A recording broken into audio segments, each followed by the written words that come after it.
Oh, Malphite. All right, here we go. Just still going for this space. You would have. Chimera super low. Trouble, but there's the Rakan coming in for the shielding. The shielding again. Oh my god! They lose. And everyone bow down to Venom Crest. Two-time champions bow down to James.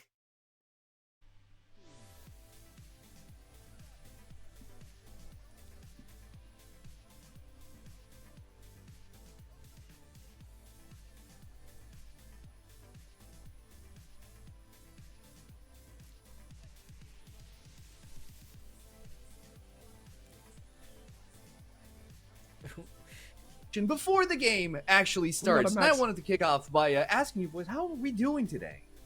Oh, good. Very excited.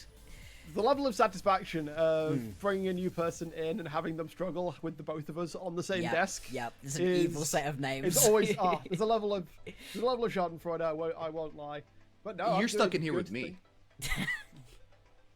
That's all I have to say, by the way. You're stuck in here with me. But yeah, this is day 2. We've already had a day 1 in this case, at the start of the week, that was filled with action. We've been seeing a lot of shots coming through, and Bloxer was actually on ground zero for that first day of action. How can you give us a little bit of a flashback of what happened here, Bloxer? It was a really interesting day. I mean, people came in with a bunch of different tier lists, as the UKO always has, and I don't think people got pretty much any of these teams right. I mean, 1 or 2 you knew that they probably weren't going to look as strong. The Paragons, the 5IQs of the world, they are sat at the bottom of our table as expected, but Absolved coming in, picking up a win up against Belfast Storm was really impressive to see. Venom Crest winning what was a pretty fun game up against the Bandits, but I think the most interesting one was the one we actually didn't get to see. It was over on Brod's channel where they had Brod versus Bulldog Academy. People had Bulldog Academy down in the depths of all of their tier lists. Nobody thought they were going to be particularly good, and all of a sudden they come in, they pick up what was an incredibly convincing win. They looked great, so that was really exciting to see, but it's already looking like we've got some really strong teams here on the formations. I mean, it was just the first showing, right? And I believe that Brackish Bread also has something to say about these teams, because we know that some teams were above and beyond what the expectations came for them, but at the end of the day, we do have sort of like a division on the scoreboard already. Well, obviously, a day's down, so we can't make broad sweeping statements, but hype as hell to see the Bulldog redemption. They went 0 wins in the spring split. They basically clinched their way back in by clawing a win out in the promotion tournament. So to start their summer off with a win, that's already an objective success compared to how spring went. The pressure is off them now. All expectations have been like, oh, these guys are going to be 10th. These guys are nothing to worry about. Now, and even better because it was off broadcast, these teams are going to have to kind of second guess themselves a little bit, or go, oh, it's changed at Bulldog Academy now. You know, so far so good for the Bulldog Academy. Like you said, they're, contesting the top spots for the time being, but like you said, it's day 1. For today, we do have a few matches lined up for us. We are starting off with Absolved versus RIZE, 2 teams that actually came from a victory on day 1 on Monday. And right after that, it's Gucci versus Paragon. Now, Gucci also with a bit of a floundery game, but coming up on top, up against the Paragon. Like, I've heard them be described as an underdog crowd favorite.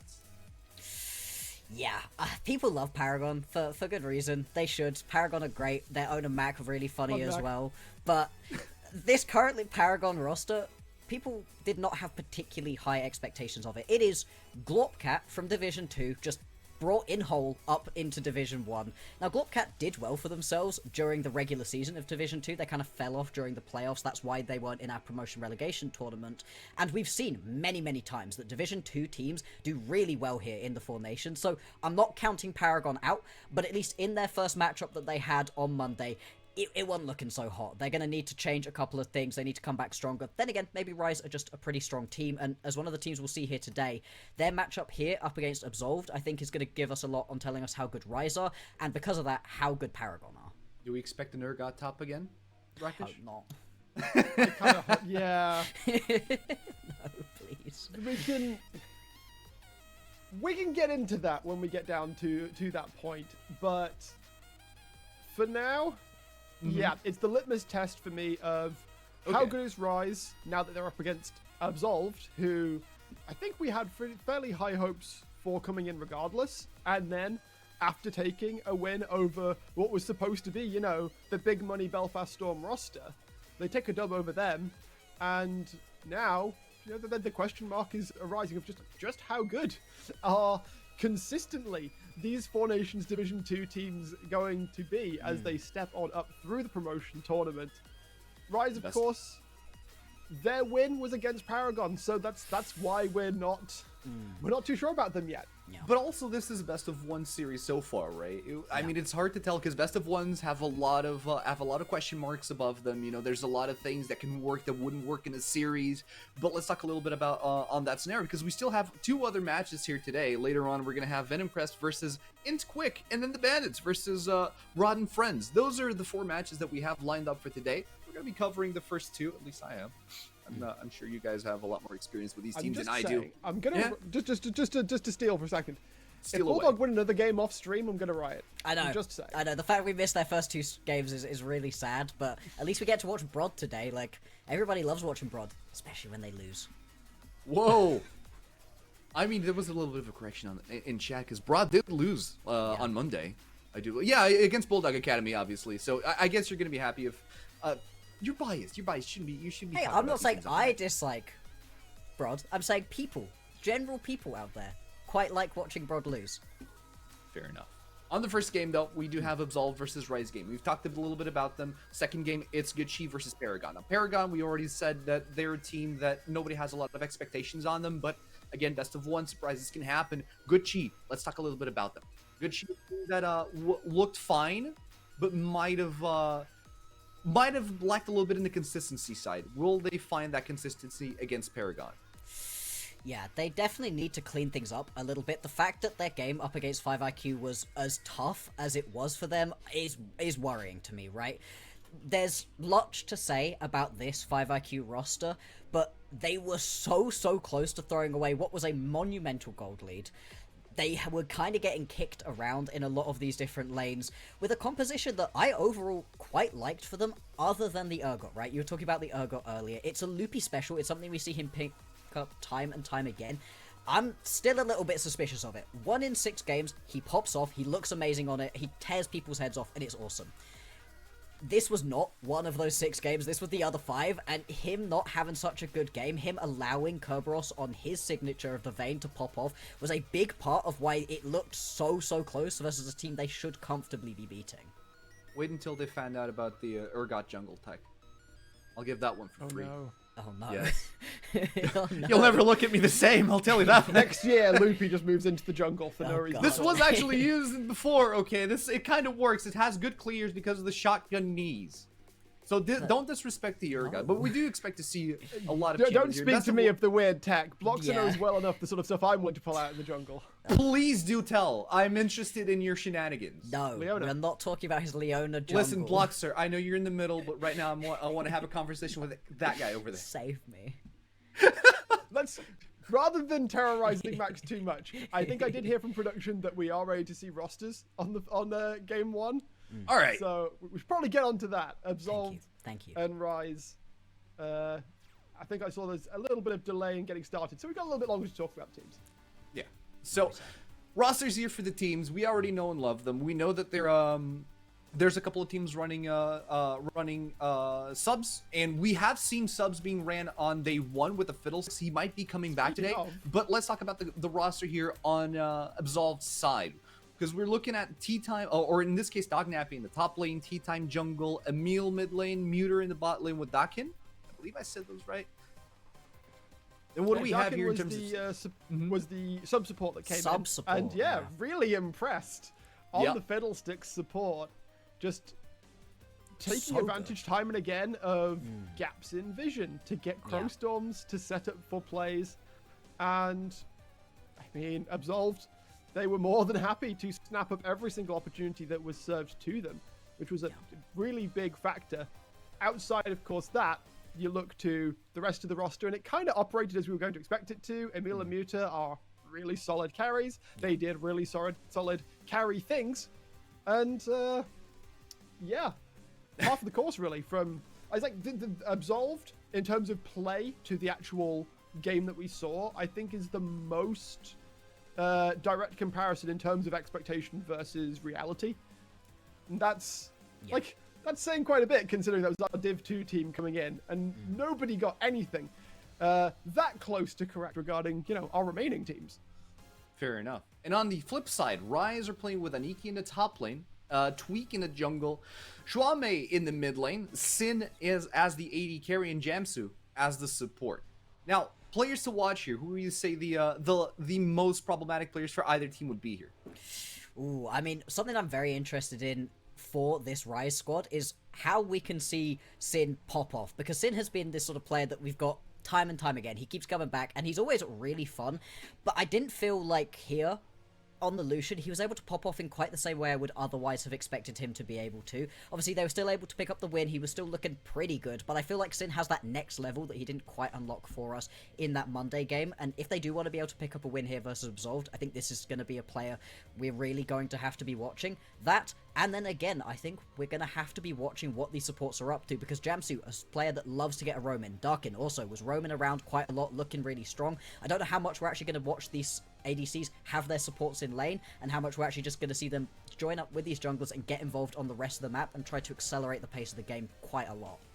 Exactly. We heard from production the draft is ready, but I do believe draft is indeed ready. Here we go. RIZE are going to be on the blue side, Absolved on the red. First ban comes out. It's already a Seer being banned out by RIZE, followed up by Mbessa on Absolved, and a lot of power picks could be flipping here on either side. Because we do know that the best of ones do pull a lot out on the one trick side for these players. So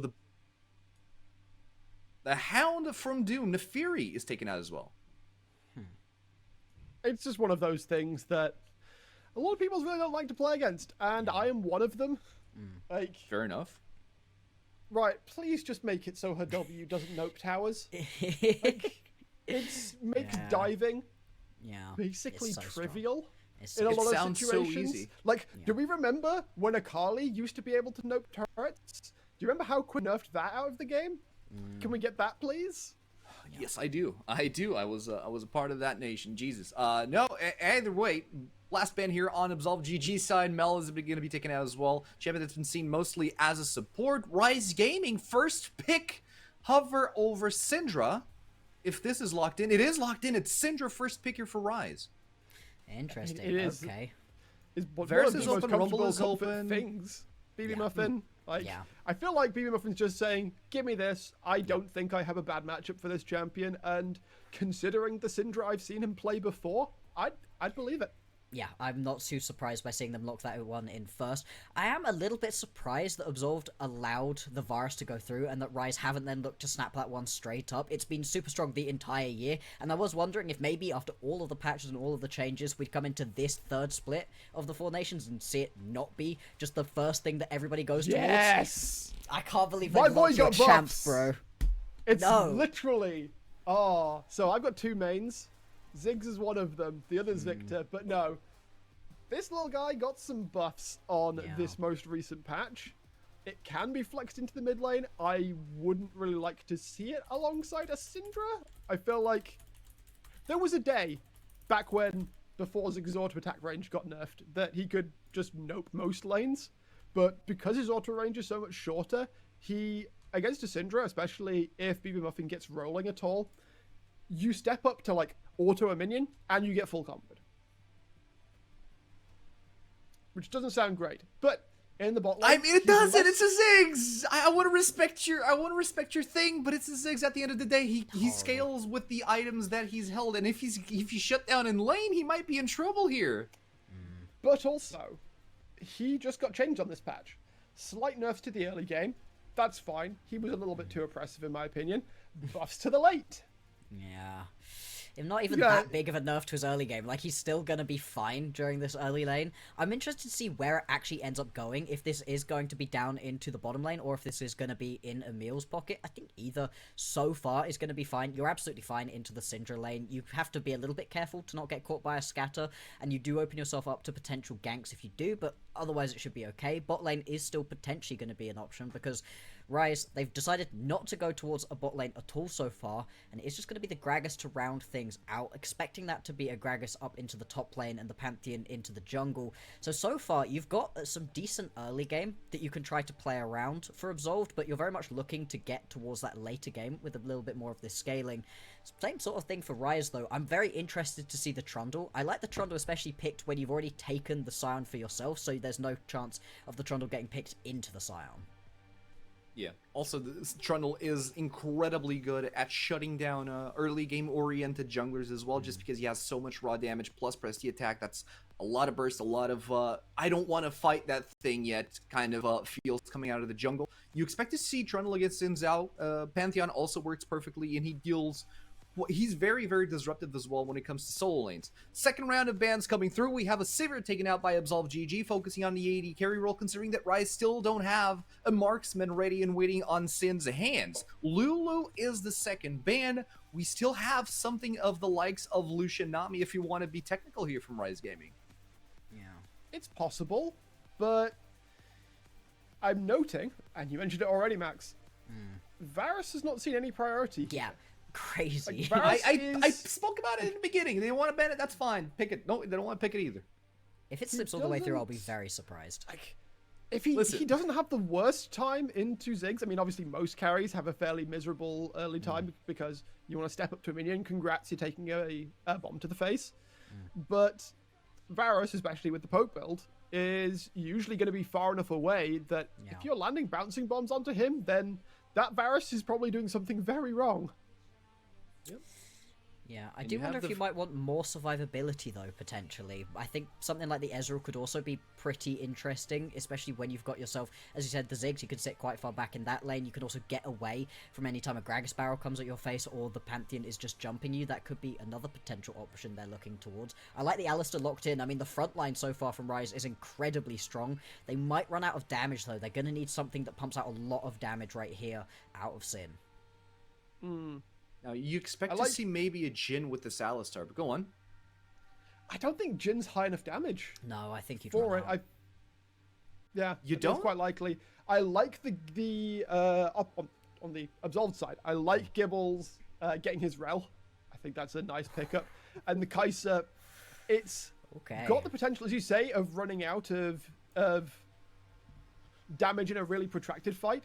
But Kai'Sa is saying, okay, we're committing to killing a couple of important members fairly early in the fight, with Sin committing to a killer instinct towards the back line, try and take down some key members, and then both teams are having to deal with the problem of, oh, we don't have that much damage, and RIZE is staring them down with a Trundle Scion going, oh, you don't have enough damage? What a shame.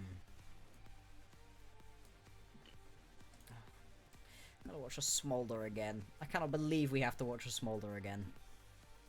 I am not too surprised to see it, although those are both characters that don't have the most fun lane into a Syndra.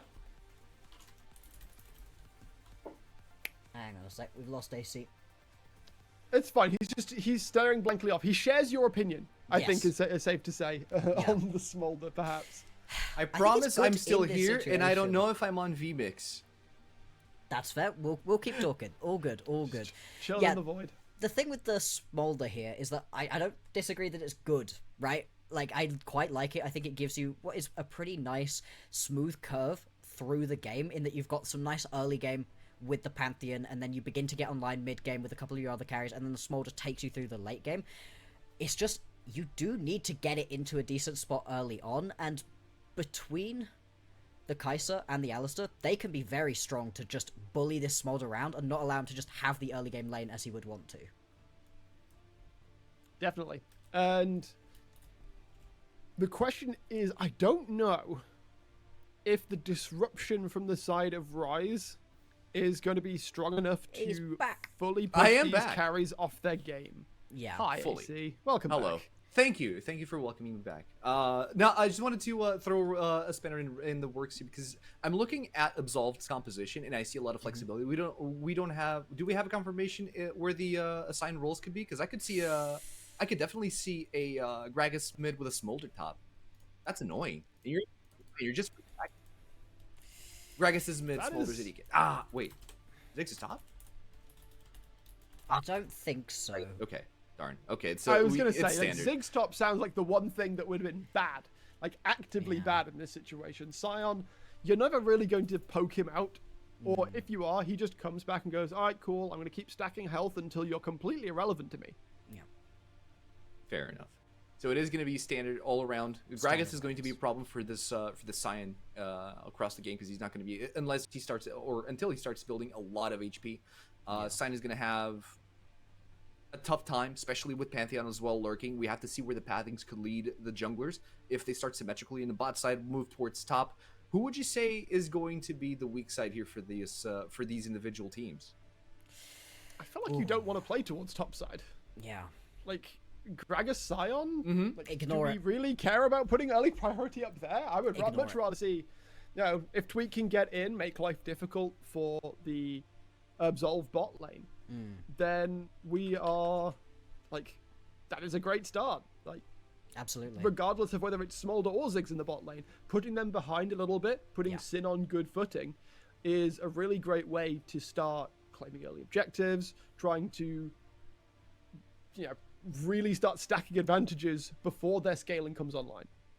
Yeah, and I mean, if you're good with those pillars here from Tweak, if you can actually land those effectively, the ganks are surprisingly strong even in the early game, especially with the lanes that have a little bit of extra CC here, which is all of them. Every single one of your lanes is perfectly gankable right here for RIZE. I really like the composition that they've got for themselves. As much as I do think it might be a little bit tough to actually get some level of access to a couple of these main carries for Absolved, for the carries for RIZE, for this Syndra, for this Kai'Sa, you've got the front line of dreams. You've got so much sat in front of you right here that you shouldn't be too worried about getting junked. I don't know how much T-Time is really going to want to jump into the backline, or Dognappy is really going to want to get into the backline, because it's going to be very, very tricky to get back out again. And I think that's going to make these team fights very interesting, especially once we get into the mid to late game. RIZE, they should have some decent control around these objectives, and if they do, then that's going to give them a real sort of way to try to win this game out, just through objective control, stack up the dragons, get those barons as well. Yeah, and that's going to be our analysis here for the pre-game between RIZE Gaming and Absolved. Will RIZE get absolutely absolved in the second day of the UKEL, or the Four Nations brought to you by the UKEL, or is RIZE gonna rise to the top? We're gonna throw it over to our casters, Thousand Eyes and Nick V, to bring you the action inside the Summoner's Rift. We'll catch you later. And welcome everybody, we are here loading into game. Already been talking about our draft while the desk was going over it, and I'm really interested here in how these teams are going to fight things out, because there's a good amount of similarities between these comps. Yeah, so both teams kind of have drafted for like a pretty big scaling comp. I think it was touched upon already that Ziggs right now is buffed recently. He's a weaker laner, I will tell you that, but his scaling is just off the charts right now. But like combined with the earlier nerfs where he does less damage on towers, I think Riot is trying to normalize him to see if he can, like, they can bring him back into the meta, but not in a toxic way. And I think they are touching upon that quite well. Just, we are in day 2, so it might be completely wrong, but that's what I'm expecting. Of course, we will be seeing Kai'Sa as well in the bot lane against the Smolder. And that one is pretty interesting as well to me, because both scale hard. Smolder scales a little bit better, specifically with the stacks that you can get, but Kai'Sa can snipe him. So it's gonna be a little bit of a mental, like a skill check, I guess. If they can find the Smolder, then Kai'Sa should win. Otherwise, Smolder should shred through the enemy team. Yeah, I mean, there's just like a lot of siege potential on that red side team. Just a lot of ability to just poke people out, kind of slowly whittle things down. On the other side, though, lots of pick. That Syndra stun into an Alistar, into a Kai'Sa.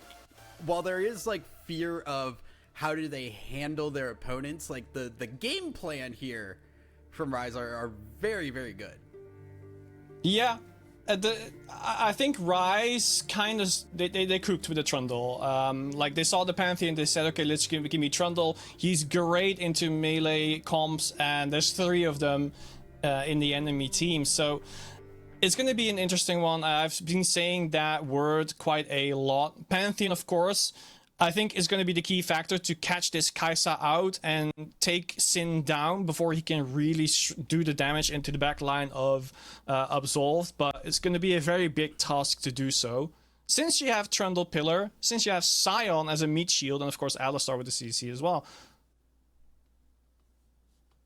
Yeah, things already getting underway here as the teams are just going for their 5-point starts here. Do want to call out, we have the Summoner Spellbook on the Rel, starting with the heal as well. So really looking to play passive in that lane, it seems. And also important to keep in mind, we've seen a lot of those Summoner Spellbooks taking Smite for those Dragon Secures as well. Mm-hmm. We've been seeing a few smites. Well, we've seen EU smites today. I'm not very excited for that one, but maybe in the UKEL they are different because no, there's no EU.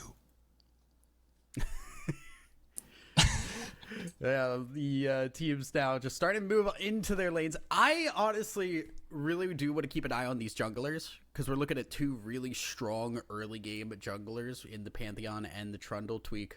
Going to be starting out on the blue buff. It is going to be both junglers on the same side as well, so could be very explosive come that bot lane in a couple of minutes. True. I don't think there will be a gank at like level 4. I think they will just go for full clear and then go back to base unless there is a certain position where they can just find an easy pick.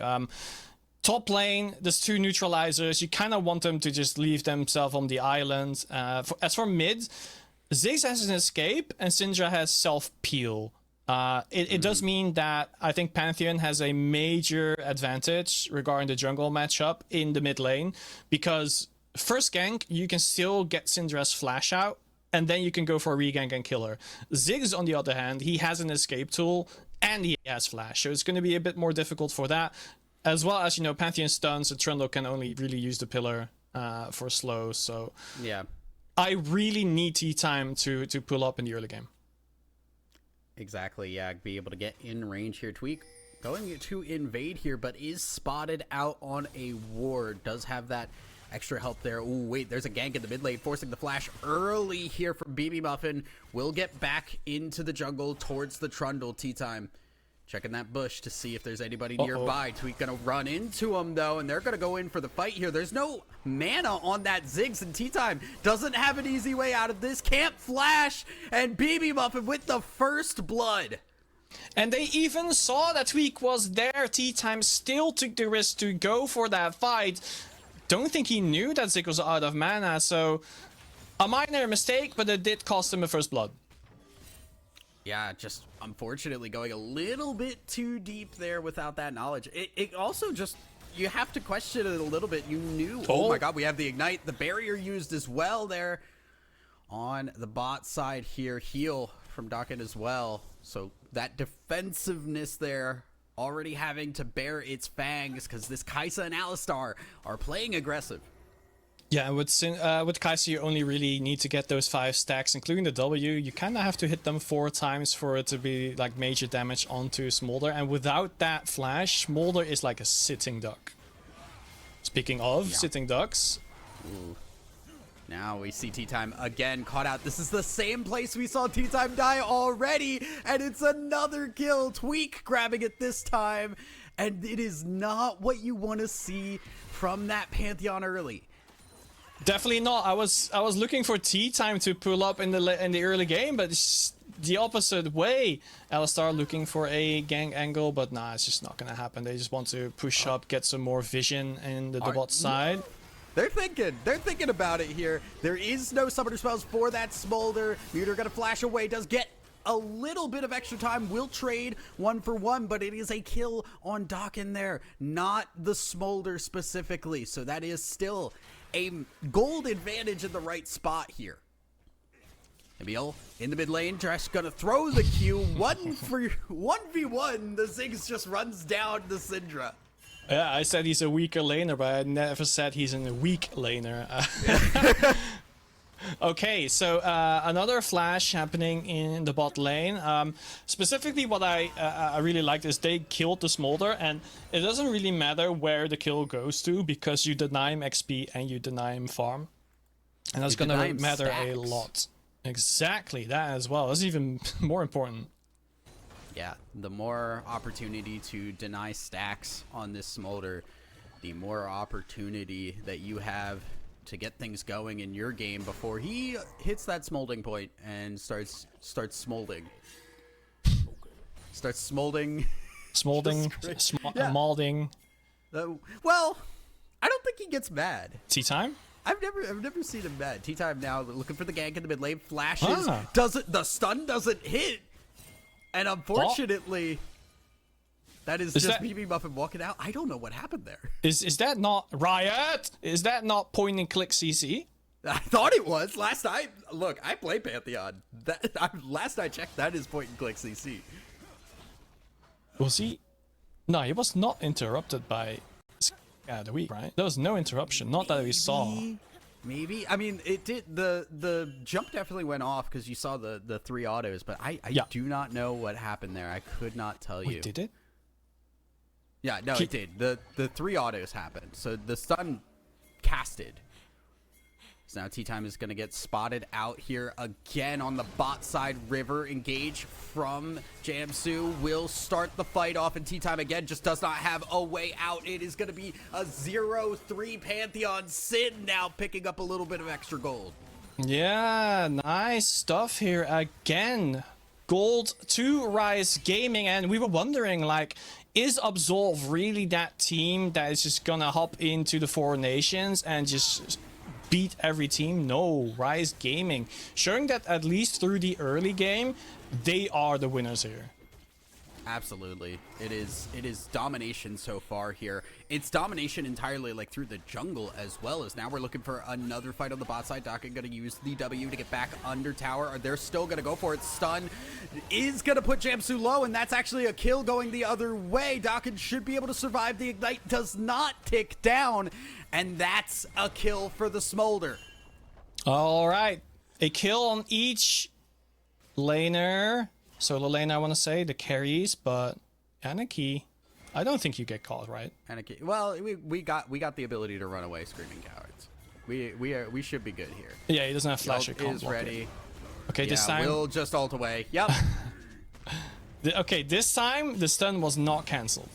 It was not canceled, but we do have a knock-up in the mid lane here, which is forcing him to be able to flash over the wall into the Raptor pit. Both mid laners extremely low, but BB Muffin has the backup to shove this wave in. Oh, Yeah. Jamsu's looking. Jamsu's looking. Rel is there as well, though. I don't think this is a good idea. Just go get the Void Grubs together with your jungler. Gragas is actually going to spot them, I think, pretty soon, but they should be actually able to fight that if they really want to. It would be a 2v3 if Pantheon reacts. Yeah, TP now coming in the mid lane here. The second Void Grub will be grabbed. Zakin is looking here. Now we have Dog Nappy moving in as the fight will start out. They're forcing them away here. Jamsu still not level 6, but is able to walk away. A little bit of extra damage. And that last Void Grub gonna go over to Absolve. Yeah, Gragas with the slowest TP I've ever seen in my life, going into the bot lane, making sure that he catches the wave, catches the gold and the XP. And of course, doesn't give an extra plate to Sion just yet. As the Void Grub, of course, is taken by Absolve. It's just one of them. I feel like if Pantheon reacted sooner, they maybe could have fought for the second one. At the same time, I do agree with Tea-Time, like, just get your XP. Just get your level 6, right? I was gonna say, Tea-Time's died 3 times already. Yeah. I understand the hesitation. I would be a little bit hesitant at that point. Like, you're feeling a little scared to walk into the river. Yeah, exactly. All right, so let's take a look at what we can expect in the next upcoming fights. We have flashes on Smolder and Rel, so I don't really expect a dive on the bot lane. Of course, there's the Ignite back for Alistar, so a fight might happen, but we do see a trade once again back from Absolved there. They really want to set up for a dragon. It should be spawning in a couple of minutes. Yep, 2 minutes, and actually Aniki being caught here. Yeah, no ult just yet here, and it's gonna just be a death giving over to Muter. And that's huge there. That's, again, more stacks, more money for the Smolder. We're ulting the wave just to get that in ASAP here because there is pressure on this top side as well. Dognappy needs to be a little careful, but does have that wave clear. Gragas might be Stun caught. doesn't hit. Oh my god, we're going in on the Syndra here. Cask is, I believe, ready to go here as they're going for a dive onto the Trundle of the bot side here, having to use the barrier. TP being used as well from Aniki will stop the dive attempt here as Aniki is just going for the fight. There's going to be 3 people to deal with here. The Trundle cannot help here. Will get the pillar down as the flash over the wall. Aniki still alive, but the pressure still strong from Absolve. Well, he's really tanky, so he doesn't really care too much about what he's being put through. So a lot of plays actually going Absolve's way this time around. So I do expect the gold to start that deletes closing right now. There's only 1.4k apart from them.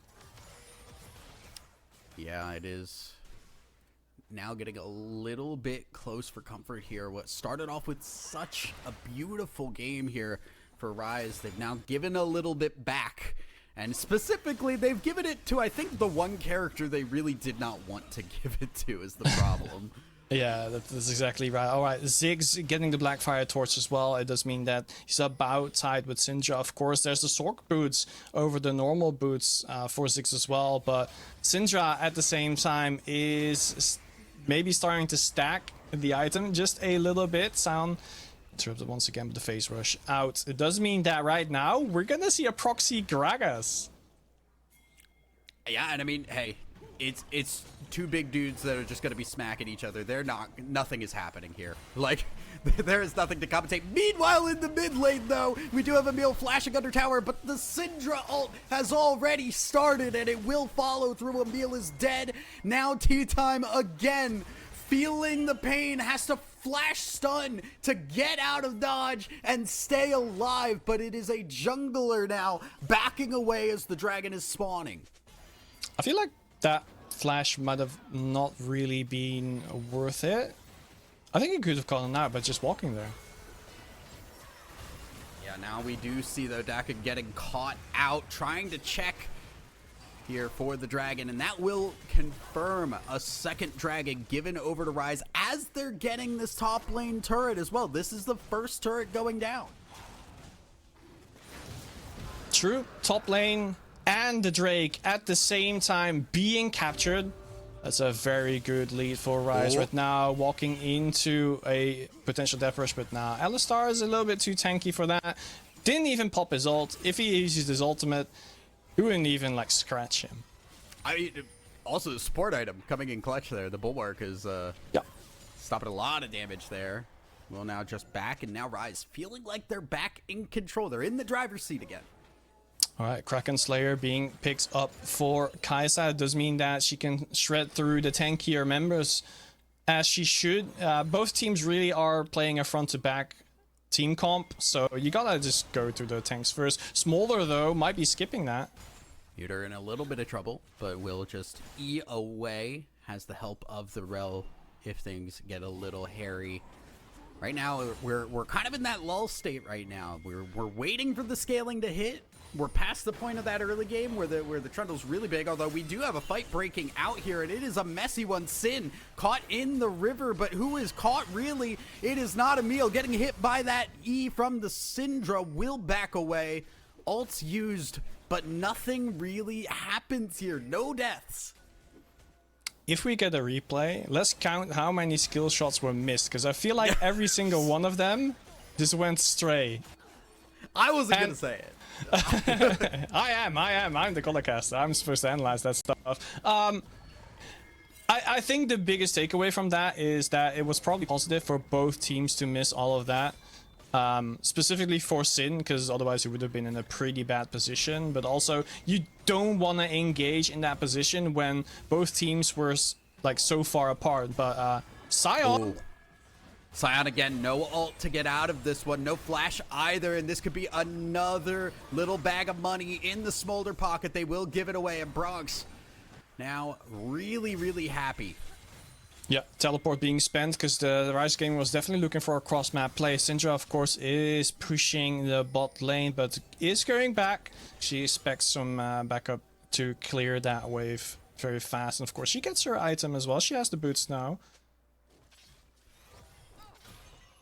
Yeah, now we are chilling here. 3 kills on this Smolder here. I actually do want to see if we can, like, what stacks we're at for this Smolder, because have to be getting pretty up there now. Obviously over that 115 mark now that we have the or the 125 mark now that we have the extra little trail on the queue.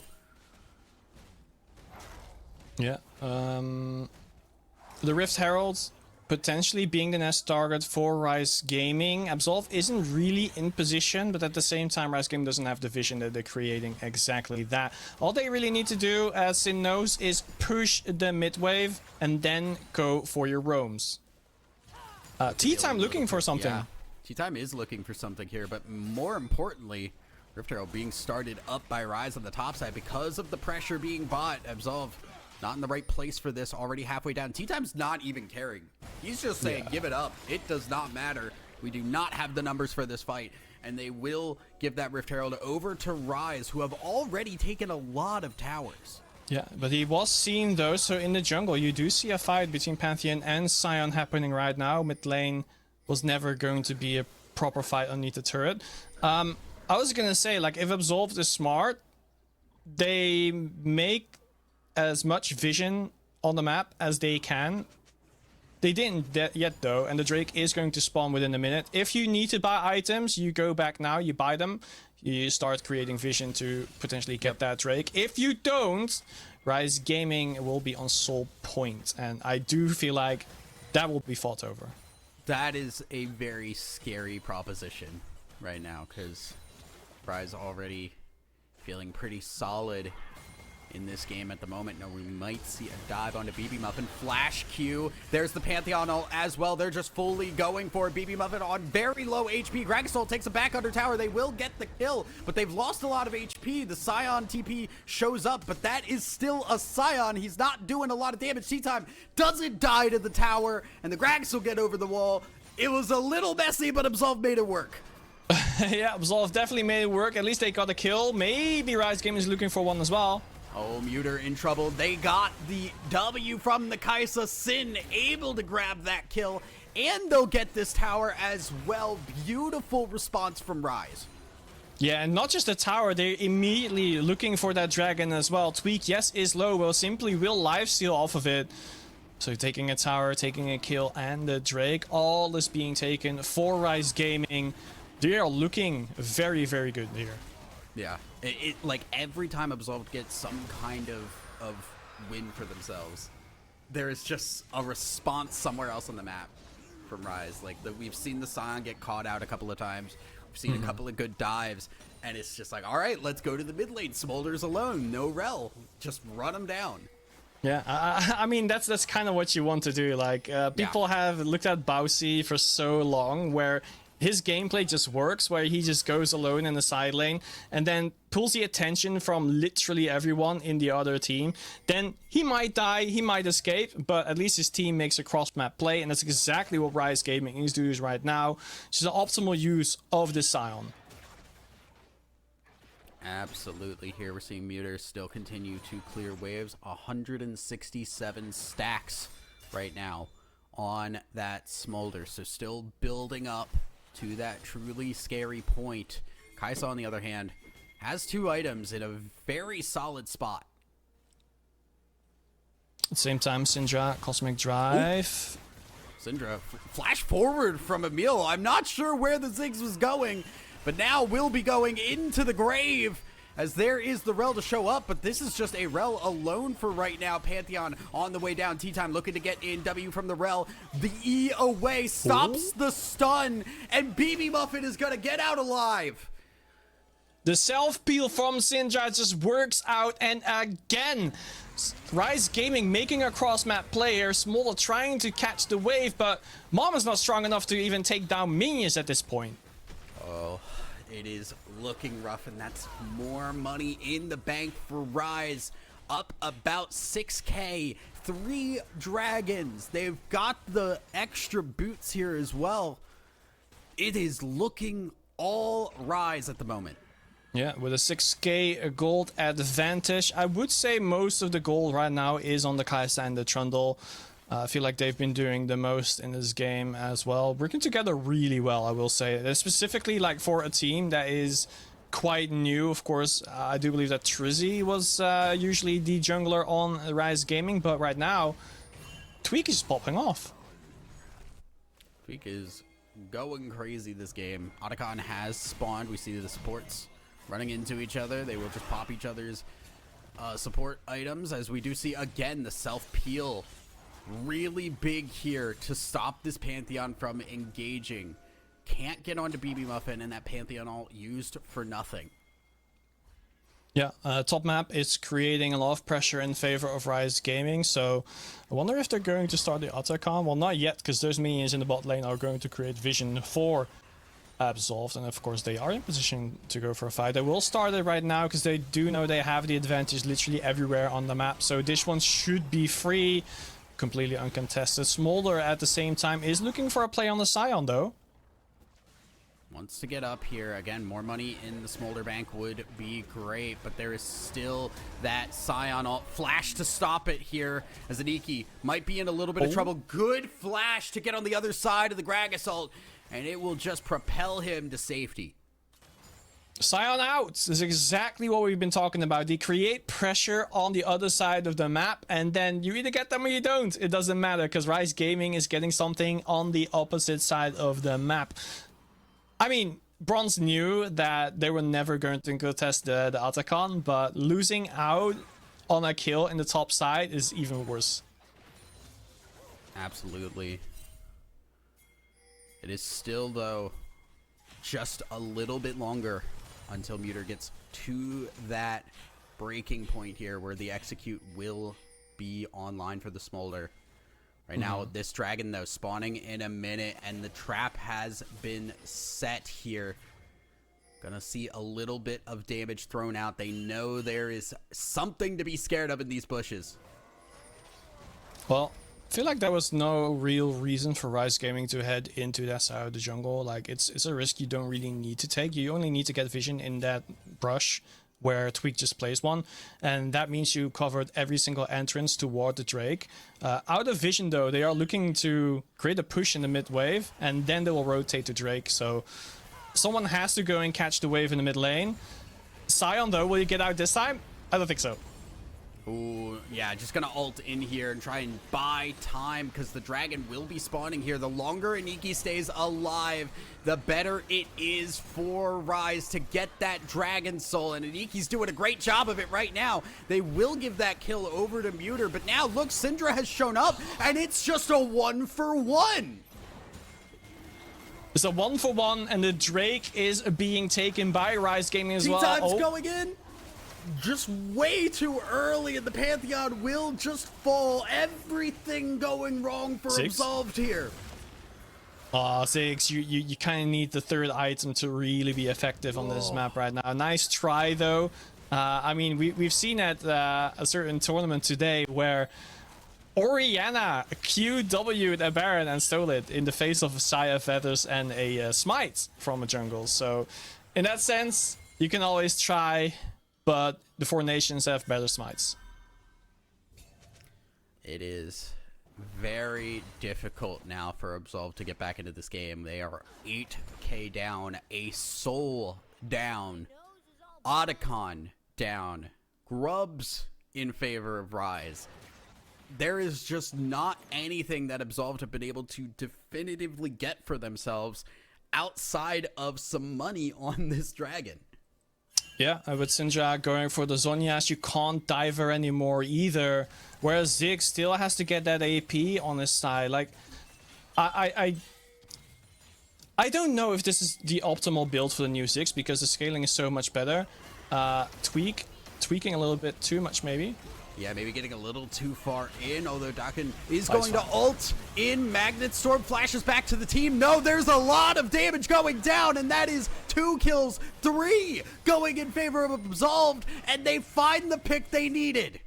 That is the Smolder, baby. He only needs that execute ready. Once he hit them and you get the burn, you're done for. A triple kill here taken, and the Baron started. It is Sin and Aniki here. Looking around, the poke hitting, the Scion just ult again, and Dawkins gone already. Emil going back into the pit, dies to the Baron, and Sin and Aniki have pulled off the upset. 1v5, no, Sin goes down.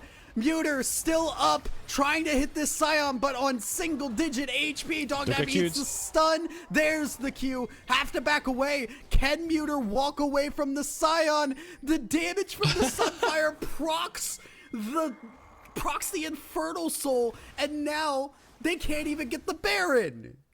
Oh, that play at the end, it reminded me of like when you right-click an NPC to talk to in another game, and then he just walks away. He's just following it forever. Yep. The Scion. All right, so that was a great play here that Sin was going for. Unluckily for him, the opponent still had their flash, so they could get the combo off. I think if that wasn't the case, or Sin was able to like dodge the incoming Gragas, would have actually gone and make that a win and play for them. Baron, though, being contested. Ooh, are they going to try and steal this? They're sitting around. Stun does hit. It's down to 3,800 HP. They're thinking about backing off because they don't know where tea time is yet. Sitting on the edge. Gonna ult in, and that's into the pit where the Baron's already been fully reset. Tea time might be in trouble. Pillar will be used. Eve from the Pantheon. No more defensive capabilities, and that Pantheon is gone. Stun onto Emil. They'll follow up. It is true. RIZE are running this game once again. Yeah, and I think the major part was Smolder was just not a factor in that fight yet. They need Smolder to have the damage to execute people and win fights here. So him not being there, still on a spawner coming in from the base, it just made sure that RIZE could pick a fight, even if the Syndra overstepped just a little bit from too much for my taste. They could still, with the Zhonya proc, just survive and then shred every single one of them on the back line. It honestly, heads up play too to stop the Baron. Recognizing Vision had gone away from Absolved. The Pantheon's waiting to ult in. Really, really smart heads up play to just force an error from tea time once again, as now Jamsu and Tweak moving into this bottom side blue buff. It will chase the Smolder away, and it's again more resources taken away. Yeah, resources taken away, and more importantly, vision being created for the side of RIZE Gaming. They're already pushing lanes together with the Baron, and specifically they're pushing mid and bot lane, not specifically to get a tower, but to set up for the upcoming Elder Dragon. If they can stall out, get something in the mid or bottom lane, they might be looking for a here flash. Yeah, they hit the stun onto the Smolder. Muter does back away, but it is tea time that falls first. Zonya's used from BB Muffin, but there's the re-engage. Dawkins cannot stay alive, though, and there's no room for the Smolder to walk up. Muter cannot participate. A little bit forced, but it definitely works out for RIZE Gaming. They do get a tower off of this as well, and looking for the mid lane turret means 2 towers down, getting an inhib, and they have enough time to go for a back to Elder Drake. If they survive. Yeah, if they survive. They're trying to take this inhibitor, but the HP bars are a little bit too low for their liking. Will just back away. And the inhibitor does crucially stay up. Does stay up, but the pressure is still right there. Baron buff should still be active for the members, but not for long anymore. Elder is spawning in 25 seconds, so both teams need to rush this. Well, yes. I guess RIZE Gaming can just push mid. They have the Baron. They can pressure for end game and then go for the Elder Drake. True. They do not care. They're just on their way down the mid lane here. That Elder Dragon will take long enough here that there will be at least significant damage done to the base, if not permanent damage. They're now trying to actually hold this Elder Dragon here. They want to force the error again. They might have forced it already. Yeah, Tea Time might have gone in a little bit too soon, already down to half HP. Smolder trying to put down damage. Stun now on the side, and Emil's blown up once again. Smolder left alone, does have the protection, but not for long. Everybody is gone, and Muter has to try and fight 1v5. Can't do it. Double kill over to Sin, and they're gonna push down the base to take the game. And it is Trundle who does not care about your walls at all. He will just flash after you. Smolder, you were the key factor to winning the game, but unfortunately had to be taken down. Syndra blew up Ziggs as well earlier on. There was just no carries to dish out the damage, and they will get a victory here. Yeah, beautiful stuff here. Honestly, very few mistakes there from RIZE, and every time Absolved made just a small error, it was just RIZE taking advantage of it as best they could. Yeah, absolutely. At one point, the scaling came through, but then you realize that RIZE Gaming also had scalers. Of course, Syndra is not really a very known fact, even though, you know, Syndra is there. She scales heavily as well with the new passive that she has for a couple of patches. So Kai'Sa being a tank shredder at the same time, it's just so difficult to deal with, especially when your front line is just tanks. Yeah, I mean, we said too at length just how good RIZE's like comp was if they were in control. If they were able to play their game, it's pick city. Kai'Sa just goes in and they blow everybody up very, very fast, and that's exactly what RIZE were able to do. You said it well. They were able to do whatever they wanted. You took the words right out of my mouth. I guess we can go to desk now. Yeah, we'll send it over to the desk so they can break it down a little bit more.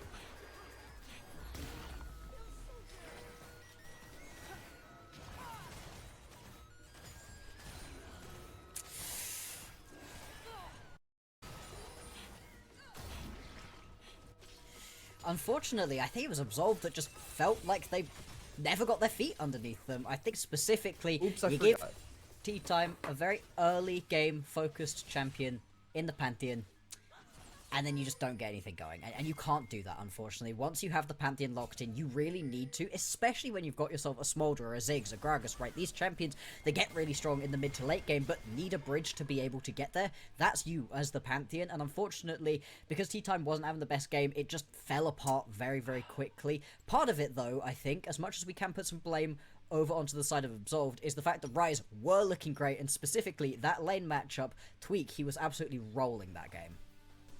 Yeah. Okay, RIZE, we came in today not entirely sure how we felt about you, but, well, that's one way to turn some opinion in your favor, and, yeah, like, we could try and be mysterious or whatever about MVP, but Tweak was running the Rift. He made Tea Time suffer for a vast majority of that game, and of course, it's not a very pleasant experience playing Pantheon into Trundle in the first place, but no, this was especially miserable for Tea Time. It was. We're talking about a game and a champion, above all, Pantheon. He desperately needs the early game to go his way in order to actually be able to develop some sort of a game plan. Trundle was just all over the man's jungle. He couldn't do anything bot side. He was 0-3 before the 10-minute mark. It didn't get better either, is the thing. And that's what happens with the Pantheon, is that it's hard to recover, but at the point at which Tweak sort of got a little bit of his claws into this game, there was no real point where it felt like it was going the other way. You know, we had moments, one or two maybe, where all of a sudden you're thinking, hey, you know, Muta, he's beginning to deal damage, the Smolder's online, you've got yourself the execute, maybe you can do it, but then you've also got yourself a Scion with 6,000 HP stood in front of you, you've got yourself just the full composition, really, with Jamsu on the Alistair who could just jump at you as well, and it's something we spoke about at the end of the desk, was we really liked what RIZE had in terms of the fact that they had frontline for days, and it meant that, yeah, sure, Muta's doing a lot of damage if he can ever hit onto Sin, if he can ever actually hit onto BB, but he just wasn't allowed to for the most part, and it meant that these team fights were practically unplayable here for Absolved. Well, there were a couple of moments where it actually looked like Absolved could swing back, but as AC was screaming at his screen, that was more because the 6,000 HP Scion wasn't actually present at some fights. But once Aniki showed up, it turns out just a giant bag of hit points is pretty good at keeping the Smolder at bay, while the rest of your team mops up the rest of Absolved. Yeah. And you did feel like there was a couple of moments where Absolved were looking to get back into the game. You had Smolder was absolutely online. They nearly aced RIZE at one point in the game, but I feel like Baron call not the bestest of calls because that actually drew Cyan into the team fight, right? We're talking about the first Baron that they contested. Here we go for a couple of replays. This is the first big dive, but Syndra. So Syndra's all well and good. This was actually not too badly executed. The problem is that T-Time had red buff, and so very, very nearly just gets himself killed by the top turret, which not the greatest look.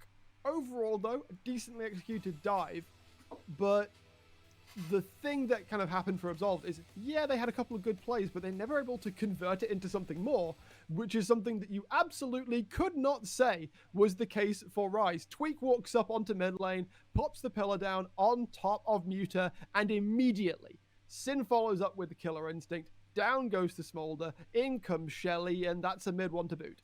Yeah, that's the sort of 1-2 punch that you were really excited to see from teams this early on, right? You won't usually expect your teams to have that much of a level of synergy at this point. It usually takes a while for the teams to really get to know each other. Well, straight up between these two, looking really nice. And it felt like there was just overall team synergy between them all. It's in his name. Yep, that is synergy. true. Yep. Wow. Puns so much. Wow, you're so darn. No, but it was a very synergistic game for sure, for sure. And we did see a lot of dives coming out of bot as well. A lot of them through initiation of Jansu and his Alistar. Those were some plays that I don't think we have any direct replays, but this is one of the replays that we did catch up top with Tweak going on the approach here, up against 3 people fearlessly. Yeah, perhaps foolhardily a little bit. Yeah, I mean, hey, it was one of the plays that we actually got to see Absolved play pretty well for themselves. The combo finally came through. You get to see what happens when you get a big Magnet Storm off straight into that Mega Inferno Bomb, and it all happens and it all works together, and that's what we need to see more often. Directly after this play, you end up with a fight that goes badly for Absolved again, then once again, Muta just about grabs a couple of kills, and you're thinking, oh, maybe, but as you were highlighting, AC, right?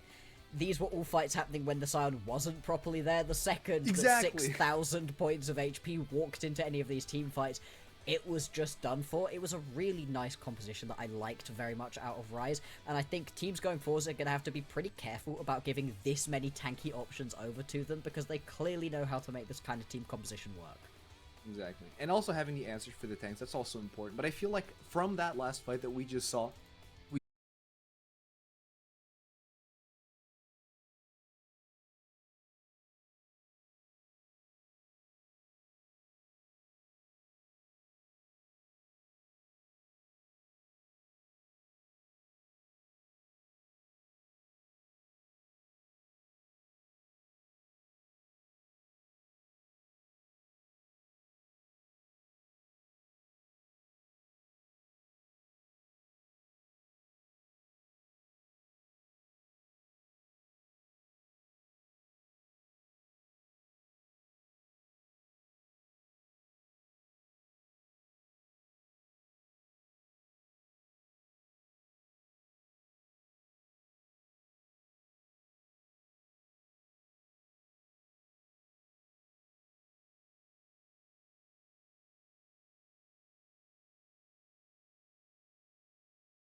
Oh! Malfight. All right, here we go. Just Still going for this space. You would as Chimera super low. There's trouble, but there's the Rakan coming in for the shielding. The shielding again. Oh my IQ. God! They lose. And everyone bow down to Venom Crest. Two-time champion. Bow down to Jake. We are so back, ladies and gentlemen. We told you it's going to be a short break. We're back for game number 2 of the second day of the first week of the Four Nations Summer 25 by the UKEL. I'm still AC, still joined by Blockster, still joined by the Bratish Brick. And we are so ready for the second game. Gucci versus Paragon. A lot of good things that we were expecting here from Gucci. I, for one, am rooting for Paragon. That's a bold choice. Yeah, Thank you. I hope that goes well for you. That day one game was pretty rough, unfortunately. RIZE Okay, it's on the past. kind of walked over them, but it's hard to say, obviously. Sample size of one game, variance is so far through the roof that it's basically not even variance at that point. It's completely random. For me, the question becomes of, how do they show today? Because Gucci, yes, they won their first game against 5IQ, but they made it look like they were trying really hard not to. Yeah, they did. All right, so we gotta take a look at the roster here, starting off with Paragon for the side of the team Paragon presented by the UKEL. We have Mada in the top lane with Bernie in the jungle, Zig, Anomaly, and Sprumble. We're fulfilling here the roster for the squad of Paragon. Any changes here from day one? Nope. This is what we saw previously. This, as we said earlier, is Glopcat from Division 2. A crowd favorite. Everybody loves Glopcat. Was really fun watching Glopcat play and seeing in chat just Glop all over chat. That was a good time. The play was less fun, we'll have to say, right? RIZE, as we've been mentioning, had a pretty good time of it, and it's unfortunate because we do consistently see Division 2 teams do very well here in the UKL. There's not that big of a gap between Division 1 and Division 2, so I had some decent expectations, but it wasn't the best look during game number 1, hoping that they're going to be able to take things back over once again. In that game, there were a couple moments where, hey, you know what? Maybe there's a chance that Paragon can do something a little bit fun. Zig actually had himself a decent game in that one, was able to have a couple nice moments right there on the Aurora, just wasn't quite able to do enough to really carry them through. They were another team that went towards that Smolder look, wanting to get into the later stages of the game, so perhaps Paragon, they need to play a little bit more around the early game, because it didn't look so hot when they were trying for that late game focus. Listen, if we're trying to go for chaos, then chaos happens from minute 1. I expect to see invades, I expect to see a lot of kills, I expect to see the feats of war being closed within the first minute of this match. Honestly, if Paragon want to pull some strings here, they want to go for the surprise roll. And Brackish Brits, we are talking about Gucci here, who had a game against 5IQ, and this is their roster. Loopy in the top lane, Qualzy in the jungle, Kurash in the mid lane, Maro, and Dakin for the bot lane. Not. Is it not? Chompy? It's Yeah, definitely Chompy not the Dakin. support. Definitely Yes. not It's Dakin. Chompy. Yes. What did you say about Gucci? I love this team. Loopy, we talked about the Urgot already. He does have the occasional pop-off game on it, but sometimes I feel like he defaults to it as a comfort pick and ends up not being as impactful as you like. On the other side of the roster, down in the bot lane though, you've got Maro, who is this player who just seems to be able to pull miracles out of his backside. Like last split, casual 1v4 on the Nexus turrets, gets the quad. Or is it 2v4? I think it was 2v4 on the Nexus turrets to save the game. And claim an immediate turnaround win. This man can make magic, and Chompy is, I think, a fantastic pairing with him because, at the word go, they both seem to know exactly what they're doing. Yeah, very, very exciting bot lane, and I would like to see them get a little bit more for the carry. I think the Varus was a really nice look. I think if they can get a little bit priority on it again, I've got no issue with it. I think what we would like to see potentially is just something a little bit more standard up in the top lane, something tanky. There's plenty of these sort of tanky picks in the top, even if they're not just the Scion or the Mundo, but even if you want to go towards something like the Cassante, the Ambessa, something like that, just to stabilize that top lane a little bit more. Then again, it was against Kerberos, right? And Kerberos loves to pull out these aggressive top lane picks. His Vayne is one of his best picks. It was something that he was able to completely dismantle the best top laner in the league on last split in Bust. So the fact that you're not now playing into quite such a high-powered top laner does potentially open up Loopy to play something a little bit more aggressive. And that is something we've been getting in the UKL so far this split. It's been a little bit more towards the aggressive side, right? We got to see the Urgot, we also got to see a Fiora, we've got to see the Vayne up in the top lane, so it seems like the top side is a little bit more open to the carry picks, and we do know that Loopy likes to pull those out occasionally. Yeah, and you can always fill in with these side rolls here. You have a Gallia to go into the mid lane. But hey, we actually have the draft nice and live here. Paragon are going to be on the blue side. Gucci on the red side.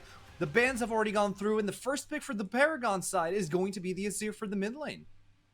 I love the call out on the Taric ban, though. We saw Chompy do some hilarious things in their game versus 5IQ on that one. But the so Paragon, no thank you, and saying it's going to be true, Loopy is actually going to have to dig a little bit. Yeah, they might have done him a favor right there by making sure he can't play that straight lock here of one of those combos of all time, right? Everybody's seeing it, the Paranoia into Shockwave combo. I do like the Orianna pickup specifically here for Korra. She played it in that previous game and looked really, really strong on it, and it's just an easy to execute combo. We'll see how it works once we actually get into the game, just because it does put a lot of pressure right here onto Qualzy to be able to get ahead early. Otherwise, the Nocturne can suffer from the same problems as a Pantheon, where you fall behind and, well, you're a light switch at that point. You don't give too much more. Then, over for Paragon, I already like the draft that they've got for themselves. You've got some decent early champions that you can try to play around, and the Ambessa, that just gets better and better the later you go. Same thing with the Azir. I was gonna say, I like that, but I'm a real fan of this right here, you know? That looks really good, too, and that's a Smolder getting locked in immediately for Paragon on B3 here. So, why is everyone picking Smolder all of a sudden, Max? Has something changed in the AD carry meta that I'm not sure. I missed? Like, Smolder is strong at the moment, but the way that the UKL Formations plays, we barely get to 30 minutes, right? 25 minutes is where people are hitting Nexus towers usually, because we like to play aggressive and early, so I'm surprised. Like, the Maro special would just be locking Kai'Sa here. Yeah. Like, we saw Sin do it. Yeah. Worked out pretty damn well for the side of Rise. Like, play it aggressive, play it forwards, and make life difficult. Loopy going for the Renekton into the Ambessa. It's like, that's kind of a nullifier in the matchup. It is. I don't expect, unless one of Madara or Loopy goes a little bit loopy, for either of them to die in that lane unless there's serious jungle commitment.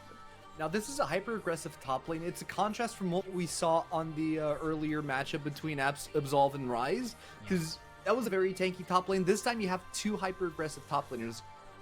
In paper, Renekton should neutralize Ambessa until Ambessa reaches level 6. So it's going to be a very volatile lane, I would say, because I have seen Ambessa completely throw this match in a dumpster. Yeah, it is entirely possible if Loopy's feeling himself today that you can completely take over it. Same thing over on the other side.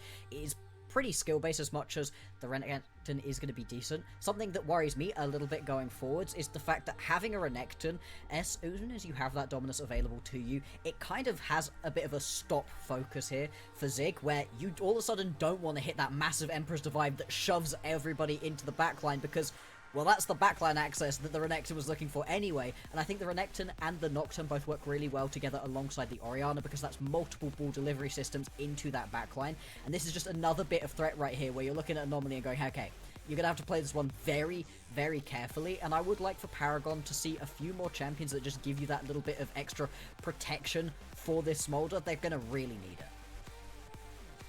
At the same time, I'm looking at Azir and I'm thinking, okay, maybe he could wall them into the backline, but then again, Azir could have a secondary role here where he's just trying to keep the backline safe from everybody else, so the Emperor's Divide could be absolutely used to just shove the Nocturne outside of the backline, because you're definitely going to need that extra space. And with the second rotation of bans gone, Jinx and Varus getting taken up by Paragon, the pick is Jhin for Gucci. I like it. The team already has plenty of damage. I think they're not really going to be struggling in that regard. Maro providing that extra little layer of CC, along with the gigantic, just runaway button, I suppose, that Curtain Call can be. Like, as soon as that opens up in the later stages of the game, Paragon have to make a snap call. Do we think that we can still win the fight under these conditions? Or do they need to just immediately bug out? Yeah, There's not really a middle ground. Yeah. As soon as you've decided that you're not going to go jumping in with your Renekton, with your Nocturne, with something like the Kai'Sa, then you need something with enough range to be able to follow up from a safe enough distance away. I think the Jhin works like that pretty well. I like the Rel locked in right here. It works alongside a couple of these other pickups from Paragon.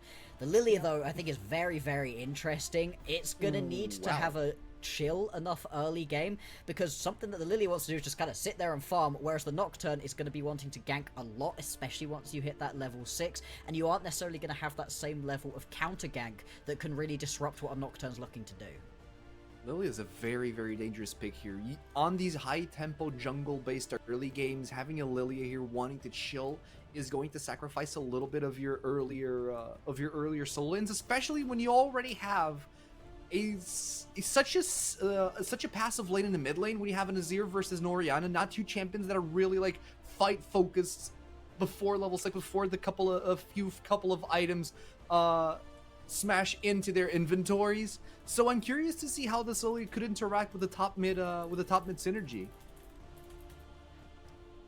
So, in most situations you'd be right, but I actually think Zig and Karash are the sort of players that this is not going to be the most passive mid lane you've ever seen. Like, they are going to be trading their health bars pretty aggressively, because that's just what these players are want to do. Again, I don't necessarily expect, without jungle assistance or a blunder of sorts, that either of them should die, but like, these are not players that are just going to shake hands and say, all right, see you in 25 minutes, bud. We're gonna have to see how Quality also comes into the equation here. Bot lanes are pretty standard, pretty solid. It's Jhin and Alistar versus the Smolder and a Rel. I'm curious to see if Sprumble has it in him to actually start roaming at a very early stage in the game to maybe try to help Lilia secure earlier objectives. That could be an important role for Sprumble here from Paragon's side. Yeah, it's quite possible. Just because you're not going to have a particularly easy time as the Smolder in this lane, you're probably not looking to get too aggressive early on. At the same time, do you really want to abandon the Smolder? Because there is plenty of dive potential right here from the side of Good Chi. They can absolutely punish a Smolder that's been left alone. And yeah, I do worry a little bit about this Paragon lineup, just because it is so late game focused, right? You've got a few pieces that maybe can work earlier on, right? The Ambessa, once you get that first item completed, that's the point at which you can start to tango, but, you know, you're still waiting a little while, whereas Good Chi, they are in such a good spot early on. The thing that I think is going to win Paragon the game is just being able to fully weather the storm and not allow Good Chi a single inch during this early game, because the second that you do give them a little bit, right, that first paranoia out of Quality hits and actually gets a kill, well, at that point the snowball is rolling, and it's going to be very hard to slow it down again. And that's exactly what I was about to say. This first paranoia needs to be carefully monitored by the side of Paragon. I want to see early vision. I want them to be able to know where Nocturne is, where he might be able to go, and then, of course, that means that to whom it may concern are ready when a Nocturne comes flying in towards their face. Exactly. So that being said, we're going to throw it over to our caster to join us in the action inside the Summoner's Rift. So Nick V and Thousand Eyes, the stage is yours. And welcome back, everybody. We are just a little bit away from our second game of the day. We have Good Chi, we have Paragon. Nick, how are you feeling here now, seeing these compositions? Because I know at least one of them has a really clear win con. Yeah, there's definitely a clear win con for Good Chi here. They want to dive and want to kill people. That's all they really want to do. Specifically, they should be looking for, of course, a kill on the Smolder or on the Azir. That's when they can just do whatever they want. There is a caveat here. Paragon has drafted Ambessa. If the front line goes all the way to the back line with the Nocturne and the Orianna ultimate, you need Renekton to dive after that.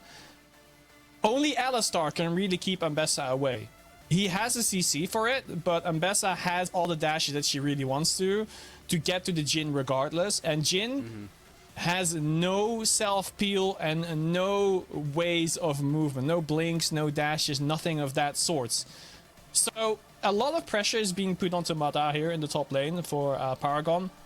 Whereas Gucci's comp is, I would say, just way easier to pull off. So if I would have to choose between the two, I would go for Gucci's purely because of that. But again, Azir scaling, Smolder scaling, Ambessa scaling, plus Ambessa can do all the work that she wants to in the back line. There's definitely ways for Paragon to win here as well.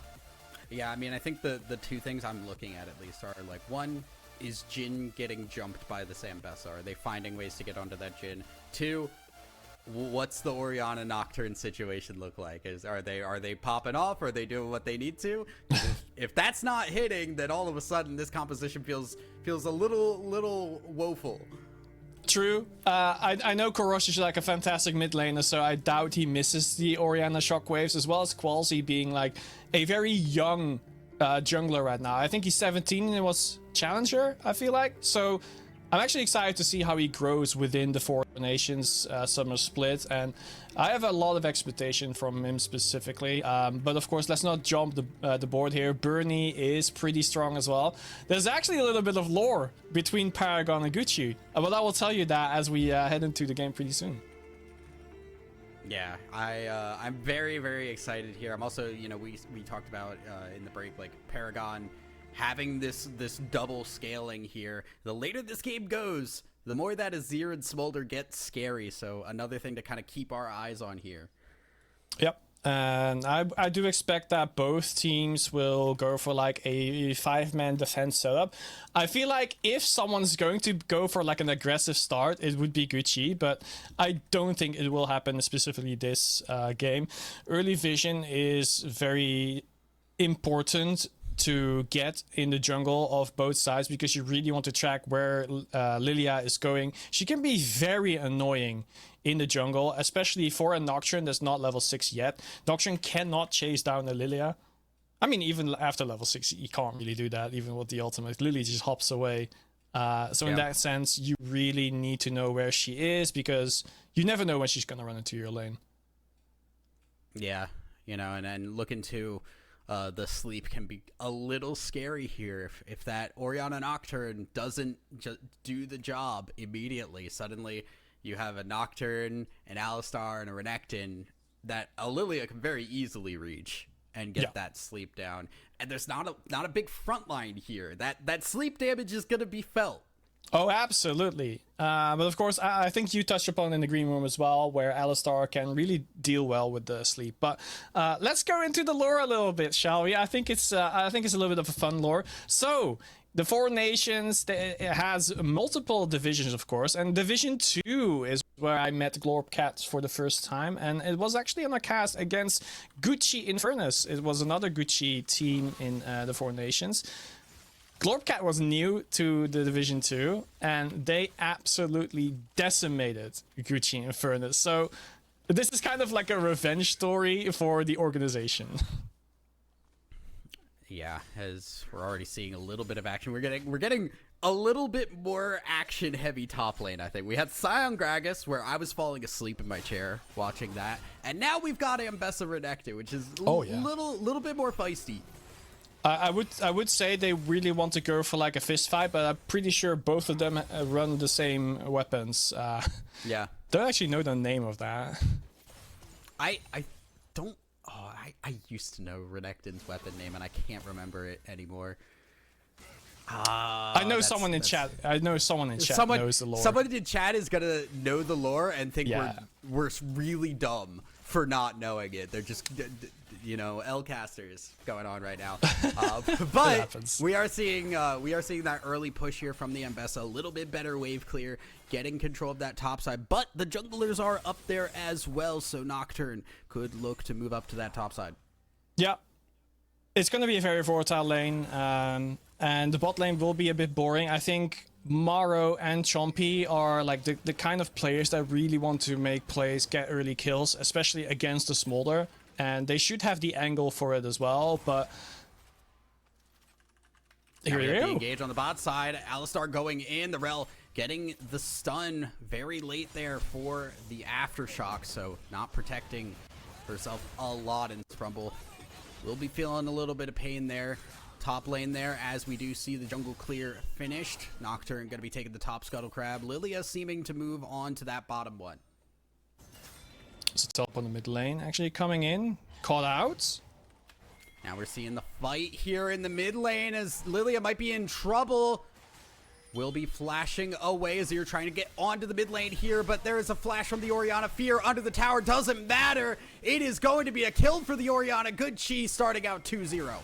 2-0. What a great play here in the mid lane. They make sure that they juggle aggression from the enemy, and they all come out alive.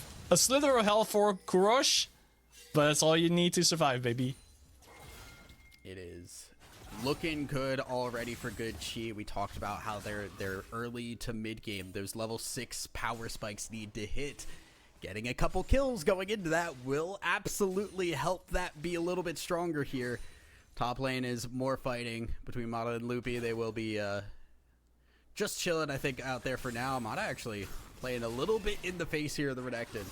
Yeah, Renekton did not really build up rage, so he couldn't heal favorably against the Ambessa. Of course, now he can, so he's gonna force a teleport out from the Ambessa, or at least make sure she needs to catch that wave. Then Renekton gets to go back, heal, teleport back in, and then with a bit of luck, Ambessa is still not there to catch the wave, or is delayed on the back. So it means that top will have a push again, and that sets up Nocturne for a future gank when that wave is going to crash in their favor. Yeah. Also want to point out too the Alistar getting a kill as well. Chompy 1-0 right now. Pickaxe for both AD carries in the bot side. And boots picked up for Sprumble here. Although it seems like it's been more like Maro and Chompy have been getting control of that lane, so maybe not going to have as much opportunity to roam as Sprumble would want. Yeah, I think when you have to protect a Smolder, then you absolutely cannot roam, because Smolder is very prone to being dove, especially when it's like an Alistar and a Jhin. Alistar can get a free engage by point and click, and then Jhin can just rain damage from afar, so would not be a good idea. If you want to roam, pick an Ezreal. Pick an Ezreal, pick a Xayah at least, where you can just, you know, I gotta use my ult to survive, but I'm still alive, at least here, as we do have level 6 on the Nocturne Quality in the mid lane. Don't think he's seen. Yeah, did not get spotted here. There were no pings. They're gonna move over to the Dragon here, and that's because mid bot, they got that push. It is a free Dragon for Good Chi as long as they can burst this down. Yeah, right now they have prio in every single lane, so even if this is going to happen, Lilia cannot deal with it because there's no backup coming in for her. So I feel like she should just start going towards the top lane, but again, I talked about it already. When you have a minion wave crashing, they start bouncing back, and this is especially like right now, the bounce back is happening. So Renekton is safe near his turret. So Lilia cannot make the cross map play right now. Yeah, no grubs spawned here just yet. One of the changes going into this split here was getting the grubs only a single spawn, and it gets felt now when you don't have that objective to trade. Alright, shooting straight between them, and they can just back off, buy some items. And looking back at the items, I don't think Jhin can buy his first one fully yet. I think him and Smolder will tie, but coming back into the lane, Jin's power spikes earlier than Smolder. Yeah. So once he gets that first item fully cleared, I think they can go on and play even more aggressive than they've already been doing. Yeah, I mean, even just with the Dirk here, like that, the lethality spike is so strong against something as squishy and fragile as the Smolder is. Now we're getting a gank in the mid lane, not in time though. They're just gonna clear this here, and that's because they've got the grubs spawning on the top side. We see Sprumble moving up there with Bernie, trying to get up there, but I don't think there's an easy way for them to get into this. This might be another objective lost. Yeah, absolutely. They should be able to get 2 before the jungle is even near to contest that. I think Lilia is saying like, yeah, actually, just let them go. They already have it. Don't go for the big play, but I guess they are. No, they are, and there is that engage there. Shurima shuffle the other way. Sleep going to hit. Will it be enough, though? No, because there is enough damage across onto Paragon. They are in trouble. They lost the objective. They're losing their lives. And while there's a lot of low health bars, it is only one death on Zig for Paragon. It is a 1-for-1. And one of the kills goes to Mbessa. Mbessa's jumped in 1v3 and slayed the mid laner. Of course, this all happened after the mid laner already used their burst to take down one of the Paragon members. And again, they got the Void Grub, so it's completely worth it for Gucci.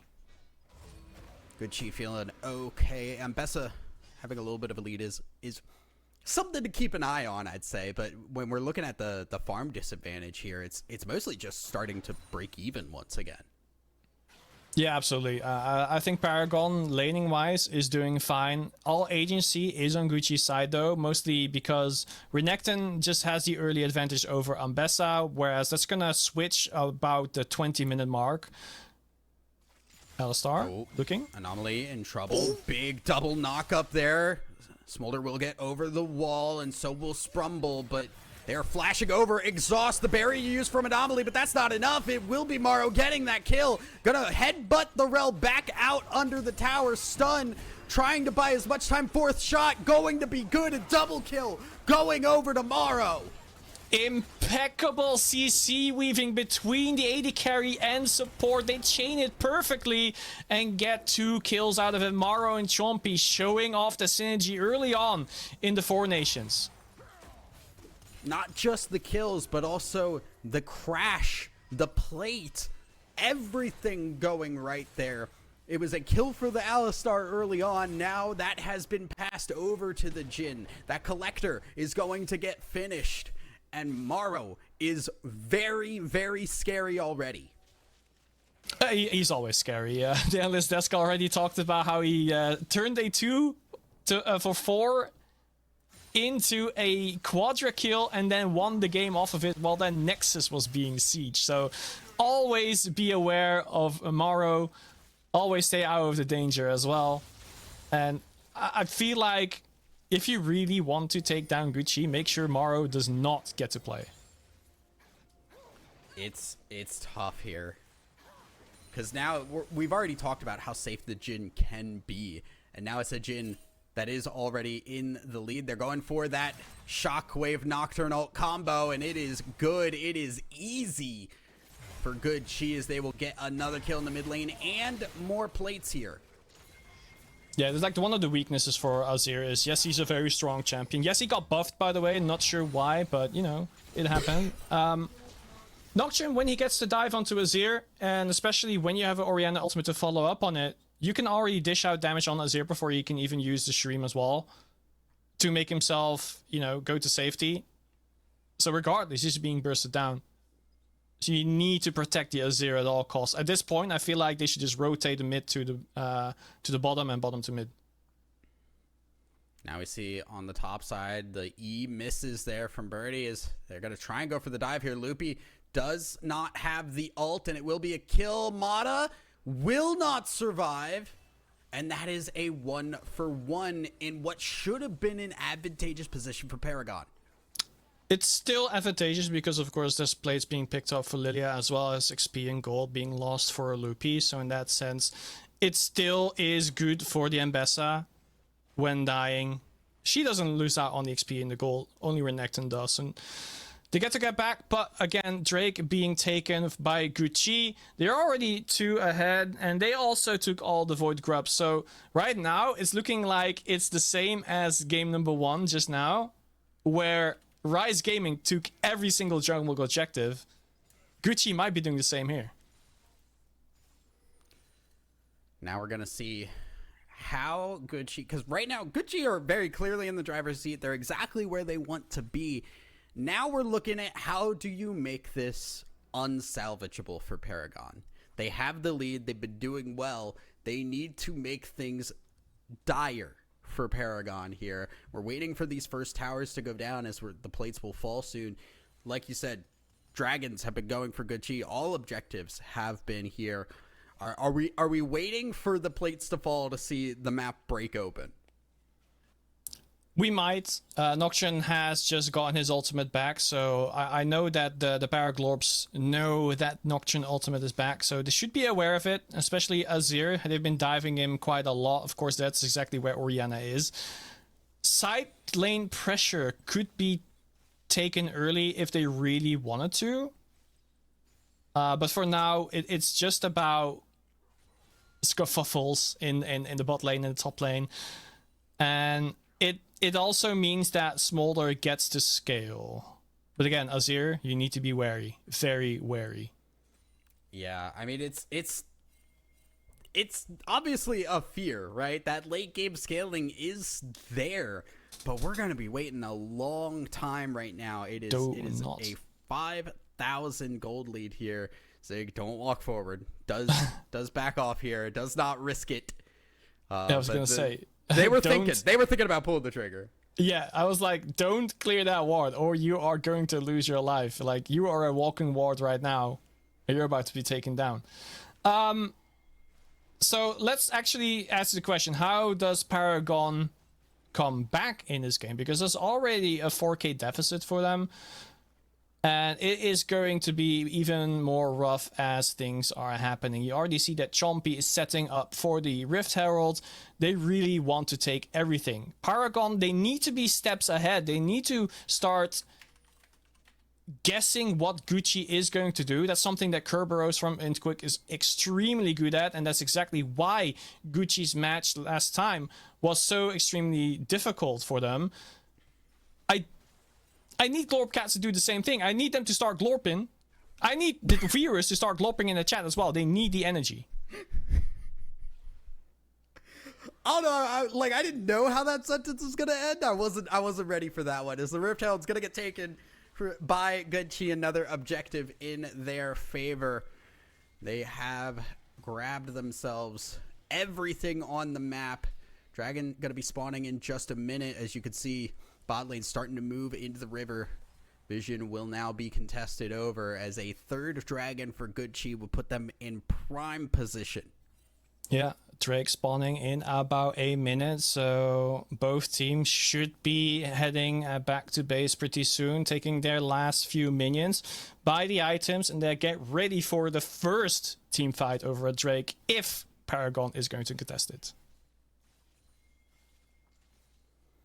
Yeah, I mean, that's kind of the question is at what point do Paragon really say, like, we've got to do something here? We've been giving so much away. How do you continue to stay in this game when, oh, we've given away a Dragon Soul, we've given away an Otacon, we've given away a Baron? At some point, you got to pull the trigger for Paragon and hope you got enough of the tank. Right now, I don't see wards for Paragon, so there's no way for Ambessa to teleport in. Meanwhile, Lupi can just join whenever he wants, so he's just going to put the pressure onto the top lane so that Gucci can start getting this Drake for free. This is really rough for Paragon. They're not even realistically going to be able to contest this. This is really scary. Now Gucci with a third dragon in their pocket here. And it's just more stagnation from Paragon. Yeah, the worst part is Lilia is still scaling. Lilia is still trying to get the items so she can be a nuisance in this game. Right now, yes, she still has the skills for it, but she doesn't really have the extreme damage output that you want from her. Of course, the ultimate earlier on was extremely well placed. That's the only reason why that trade was favorable for Paragon. And I say that when they went 1-for-1, and it's still favorable for Paragon, I feel like. At the same time, more things need to happen from the entire squad. Absolutely, yeah. It has been just control of this game. It feels like Paragon have been just legitimate passengers for so much of this game. Is now the first tower goes down. There's the Nocturnal used onto the Smolder. Will get the kill. The Shockwave used as well. Now do they have enough left to fight this out, though? Flash away from Qualzy. Will get back into the Rift Herald to survive, but there's the Shurima Shuffle. There might be enough damage here to turn it back around. Double kill over to the Lilia Birdie. Big now as there's the TP. HP in the top side for Mata. Paragon have found their opening. They're going to get this final kill. Orianna falls and Paragon find their way back in. What a turnaround by the Paraglorps. The chat was glorping, and so did Paragon here. They found the picks. Initially, it was definitely on Gucci's favor, but then Maro thought he saw a kill, flashed forward into the Azir shuffle, and then just died underneath the turret. And that's exactly when everything turned around. Gucci was blown into low HP, and Bessa with the teleport flank just swept them, and only Renekton took a tower. That was it. It is. I mean, like, wow. I thought this game was out of reach for Paragon. I'm not gonna lie. It was looking tough, and then just not enough from that Nocturne Orianna combo to win the team fight. Shurima shuffle and everything following. Just too good, and now Paragon have to feel a little bit more confident now. Absolutely. Biggest if is, of course, is Gucci going to overstep like that again? I feel like Maro, who doesn't think he's going to absolutely win this game, is flashing forward like that ever again. Well, at least I hope not, for his sake. Vision being cleared for Paragon, they feel comfortable walking forward a little bit. They just won a team fight, so gold being put back into their pocket. Still, there is a gold lead for Gucci, but it's only 3k, so it's definitely a gap that can be filled. And like the biggest part of the team fight just now was essentially a 4v5, since the Smolder got blown up. Yeah, Smolder did very, very little in that. Otacon going to be started out here by Gucci, is going to be spotted out. But do they have the ability to fight it? It does not seem like it. Lilia's just looking at the Scuttle Crab. And they're going to take that for their troubles and move on here. Try to get pressure on this mid lane tower, as Otacon will go the favor of Gucci. Yeah, Otacon being picked up again. A jungle objective in the pockets of Gucci. Everything is still going as they are planning. A minute and a half for Dragon, and that is Dragon's Soul. At this point, Paragon needs to fight that, and that will be the first opportunity to see a proper 5v5 where both teams know there's about to be a team fight. Yeah, and the team fights feel like now I don't know what's going to happen, right? Like, I went into it being like, yeah, they hit the shockwave on the Orianna. They just blow somebody up and they win it from there.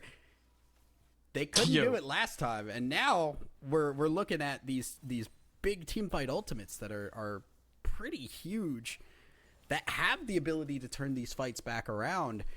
If they get a fight where that Smolder doesn't die, it could be a clean sweep for Paragon. 2k gold lead in the bottom lane, but more specifically what I want to highlight is Lilia has a 1k gold lead over on Nocturne, actually the most fed party member of Paragon right now. So all eyes on Bernie. He has to be the one leading the front. It's going to be bitterly difficult when Azir is going to die. That's a little bit tough there. The Azir not even getting the stream of shuffle. Gets that spell shielded. Is now Bernie losing some HP. I don't think this is a fight that they want to take here, but they're going to go for it regardless. Big Magnet Storm is Smolder hitting a bunch of people, and there is the Ambessa. The sleep is enough. Teleport in from the Renekton here, and Mata trying to work down this Ambessa will get the kill, and Smolder slowed down, has to flash away back to the tower. Anomaly getting dove under the tower, will get killed, and it's just Bernie alive. Paragon get the fight taken away from them. And that was a fight they absolutely needed to take. The Soul Drake was up. They needed to get a kill on the Nocturne, and they do exactly that. And with Lilia up, there's no way Gucci can try and take this Drake, because the Smite is, of course, stronger than the burst from Ori, Renekton, and Alistar. So in that sense, it is avoided for now, but another fight is going to happen, Thousand Eyes. We will be seeing another fight over this Drake. And the big thing is all those ults got used. All those big team fight ults on Paragon got used. If this fight happens immediately, there's no Lilia sleep. There's no Smolder ult. There's no Rel ult. there's a whole lot of things that aren't on the table for Paragon that they have needed to win these fights. Here we go. Mata getting caught out a little bit, will get pushed away. The Mbessa tanky enough to just stay out on the edge. Curtain Call used just to push away Paragon, trying to work this Lilia down.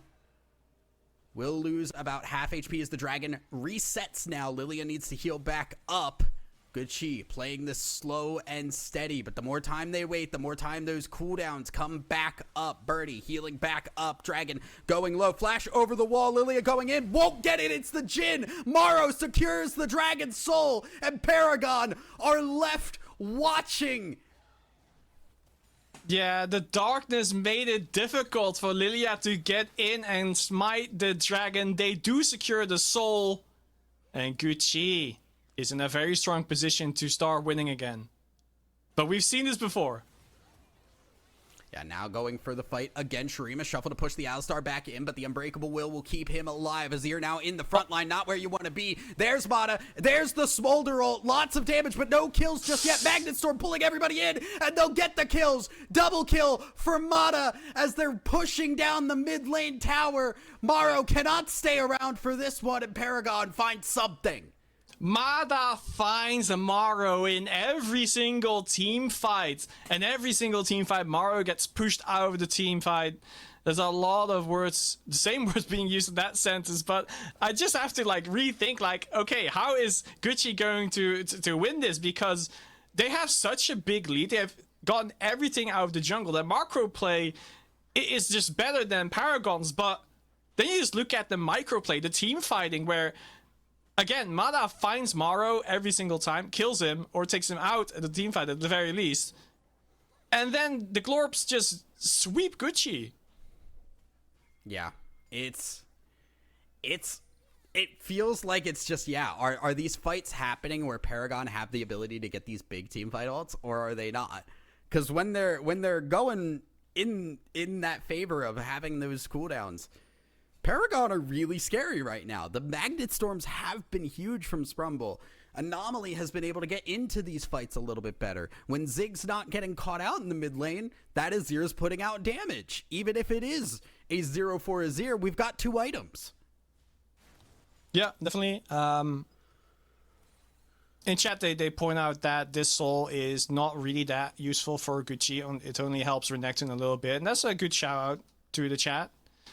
Always loves seeing them giving the insight that we sometimes are not mentioning as of yet. But what we do need to mention is the Baron is going to spawn in 3 minutes. The Rift Herald is still standing. Is anyone going to get that, or is that a... No, the Baron's actually already up. Let's get it. Let's get a fight. Yeah, they're looking to play around it here. Paragon want them to walk in. And I think they're a little bit scared here to try and push in anywhere because they've got that Nocturne Orianna to worry about. It has caught them out a bunch of times. They don't want it to happen now, but they might be going for a dive on the bot side. There's the Shockwave. Doesn't even need it. Just solo kills. One combo, and the Azir is gone. Yeah, the combo is definitely working out. They should be able to get that tower. On the opposite side, though, a Baron could be on the tables. Nocturne's trying to chase them away a little bit, get some more XP, but Renekton is to keep pushing in the bot side. It does mean that Paragon cannot go for this Baron, otherwise Renekton's is going to take the entire base. Yeah, Loopy's just pushing this. They have to back over and deal with that, as they will have Mata do just that. Mid lane, they're still trying to keep this tower up. Anomaly holding on for dear life here, as the Baron will be started up. A TP used as well. This could be a big game-changing fight. Root onto the Rel. Bernie looking for the engage. Now the Nocturnal used. TP as well. Big Shockwave on to 3. And that's all of Paragon's HP gone immediately. There's no way to win this fight from here. Anomaly just has to run away. Zig will fall. And Anomaly under tower, but it's not enough. Another kill. A full clean ace for Good Chi. And the big wombo combo makes sure they finally win a team fight. It was a 3-man shockwave because of Nocturne. And they take the Baron as their grand prize here. And a mid tower as well, as Ori is just pushing that one. Qualsy? It's pretty slow, actually. It's pretty slow with the Jhin here, but they're gonna get it regardless. Because Rel's the only one alive for another 5 seconds. Rel's not stopping that. Yeah, it's like eventually Nocturne just starts shredding that as well with the Conqueror, and they can create some more vision. Elder Drake is going to spawn within a minute, so with this Baron buff, they can go back to base, get some items, push out waves, and then go for that Elder Drake. Really make sure that you can use that pressure on the map that you can have with the Baron buff to make sure you win the macro play. Like, Gucci has been doing exactly that, and it's only the team fighting that's keeping Glorp, Paragon Glorp in this fight, but at one point it's going to run out. Important to note here, we are looking at ultimates up here again from Paragon. If they're able to win a fight and get Elder, this game can turn around once more. Oh. Now we see the sleep on to 1, but that's a little bit too much there. There's the Shurima Shuffle as Anomaly getting flashed on by the Doctor in the backline, and there goes the Smolder. There goes the entire team. Birdie falls, and it's another clean ace for Gucci. Another 3-man shockwave to just win the team fight. How do they even find them? They don't need that Elder Drake. They're just gonna win the game here. They're gonna push down, and that should be all she wrote. Gucci got a little scary for a little bit as the Paragon team fight hit, but now able to close it out, flashing away to not give that extra death over, and the Nexus will fall. Gucci close things out strong. Very decisive win here at the very end. The Nocturne Orianna combo is just so easy to press. Just play the easy team comp. Gucci shows exactly why you don't need to get all these strategies down. I will say, Mada, props to you for finding the gaps in every single team fight and kill Maro, or at least take him out of a fight, but it can only happen this many times, and eventually it's going to stop working. So props to you, but Gucci just played better. Yeah, I mean, they took the right fights, right? Like, Paragon, when they got their fights in the right place, they were able to win. But then when those forced fights happened, that last fight was just a sleep on tomorrow. How do you really deal with that? We are going to send it to the desk to answer that question, though, so let them take it away.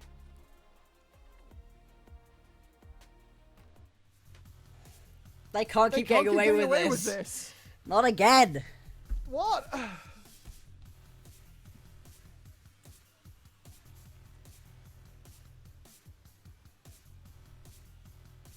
No, they can't keep getting away with this. Yeah, I did it again. I got myself muted again. Darn it, I'm back here with the desk. I'm AC joined with Bloxer and Brackish Brit. We had a thing going on there, but they can't keep getting away with it. And a game where most people expected Paragon to fumble. Let's start from the draft first and foremost, Bloxer. So we had a late game draft set up here for Paragon, right? Yeah. Yep. And boy, did the early game go badly, is what ended up happening in this one. As we kind of expected it to. Gucci, they drafted themselves a far more early game focused composition. They had a few pieces that worked later on into the game. That's what the Jhin was. That's a bit of late game insurance. Same thing with the Orianna. But for the most part, especially when you've got yourself a Nocturne here, you're looking to play around the early stages of the game. And that's exactly what Gucci ended up doing. They got themselves a pretty nice early lead. I enjoyed the way that Quasi's first Paranoia was able to hit as we were tracking. That's something you really need to do on this champion.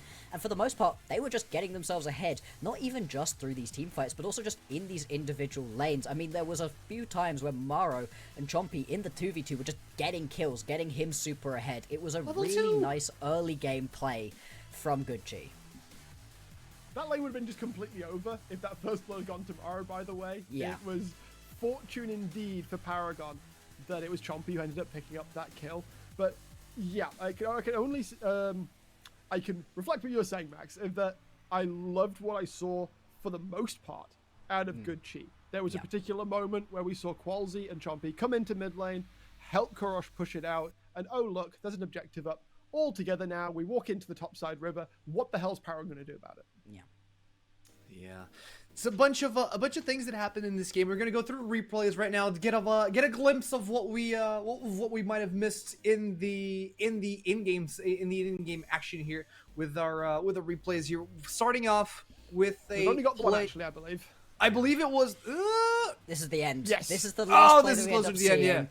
How the fact that Maru gets away here, and more importantly, the fact that Kurosh gets away here is crazy. And this was one of many, many massive shockwaves that he was able to hit that just completely took over the game. And this is now the second time that we've seen Good Chi pick up the Orianna here for Kurosh, and he's just completely taken over the game with it. He had some great shockwaves in the previous one, hit 2 massive ones in this one, and I think it's the sort of thing that's going to begin to get onto the ban table a little bit, right? I think if you're any other teams looking at Good Chi right now, you've got to start to think, I don't know that I want to play against this guy's Orianna.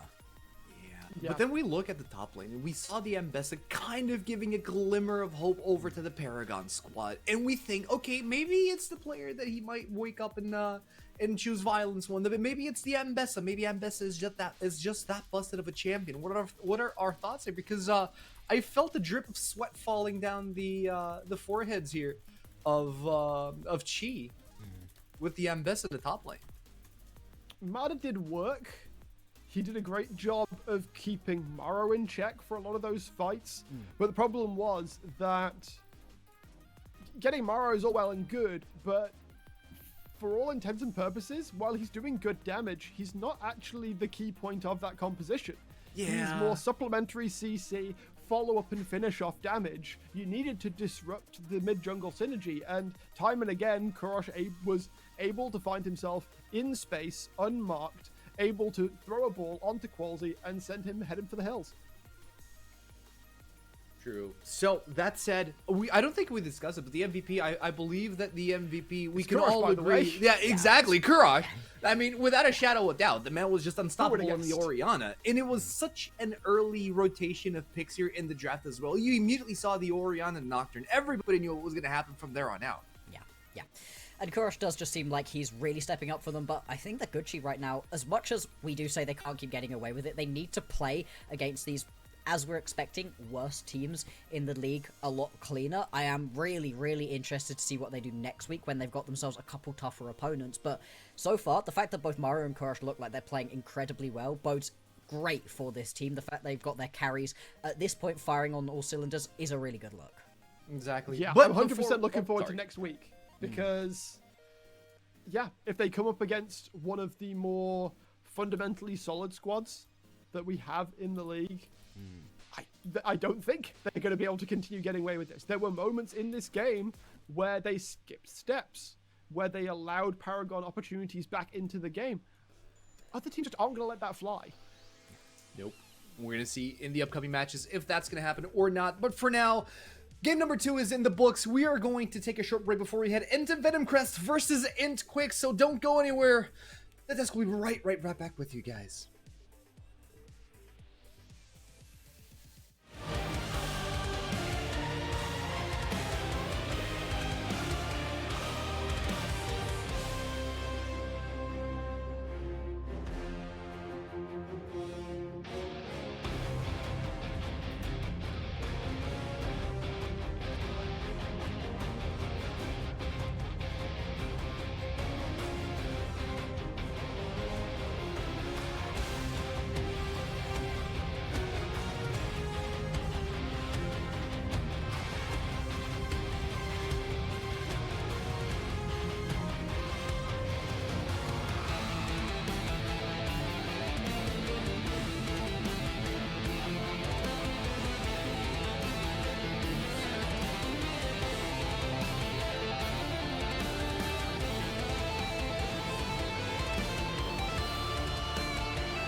Stjärnor helt vindringspartiet.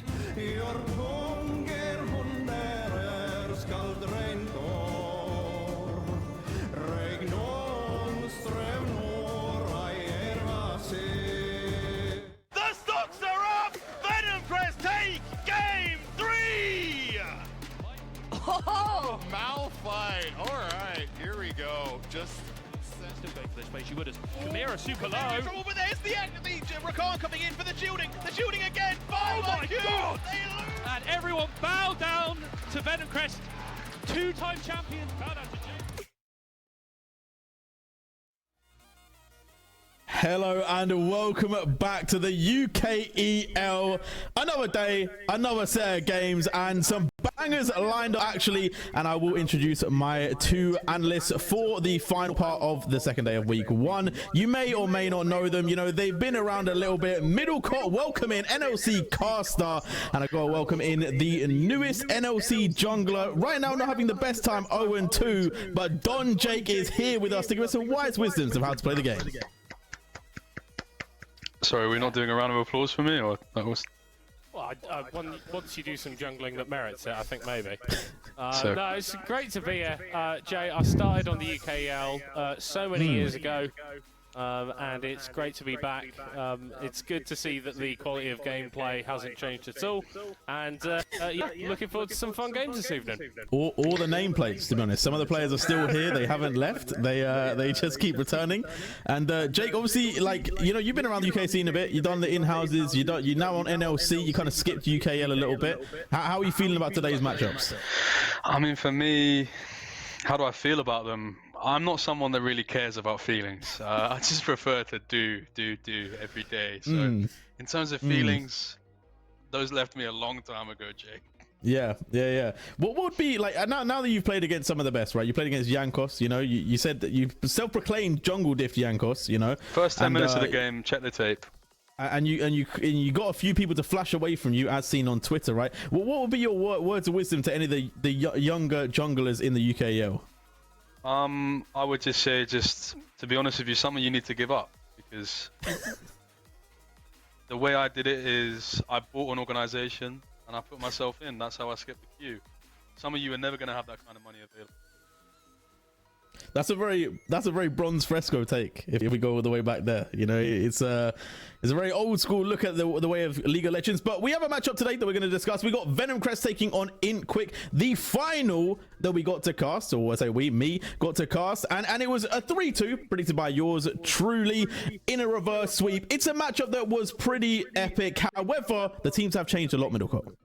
Yeah, and unfortunately, one of them's gotten significantly worse. Might as well rip the band-aid off if you're American, or the plaster if you speak English properly. 5 IQ, they had some pretty stacked players last split. Karina won MVP of the split and carried them a lot through jungle, but everywhere was looking pretty good.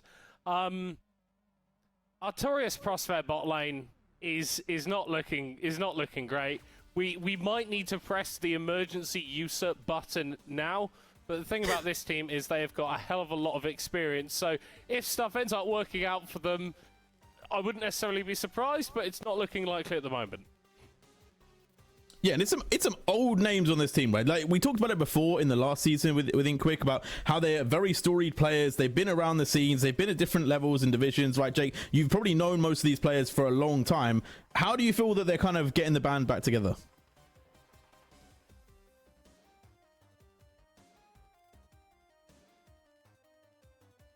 Okay. Well, I feel like that is question answered, really. Yeah, like, he's not happy is apparently the sentiment to that one. Like, middle, obviously, like Beely, a name that maybe some of the newer UK watchers wouldn't even know.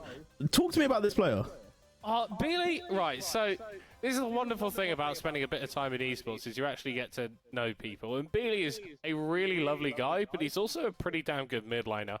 Out of all the players on this Inquint roster, he's one of those that I'm looking at as going probably is going to be performing at a slightly higher level despite being out of the scene for a while. Really, really good in his control mages. I remember his Syndra being very good. His Tristana was decent back in the day, but he's a very consistent player. I'm not expecting him to come in and do anything particularly fancy, and he didn't do anything fancy in Inquick's game on Monday, but he is just going to be a very, very solid present, and he won't be falling to deficits unless some pretty heinous stuff occurs. Yeah, I think we will have to get into what they did on Monday in a little bit. I feel like it was very classic them, and then they didn't have that backup of, you know, we're going to get the Baron steal, we're going to get the jungle steal here, as I think Jake has finally returned back to the desk here, although he's muted, I think, so that's why I can't hear you at all. Some which things, is some things are kind of crazy, kind of crazy from him. Like, I think we should be able to hear him. I think he's just going to be leaving and then rejoining the call. Hopefully everything's going to be working out. But yeah, Jay, we should probably talk about some. There's another team in this matchup, you know.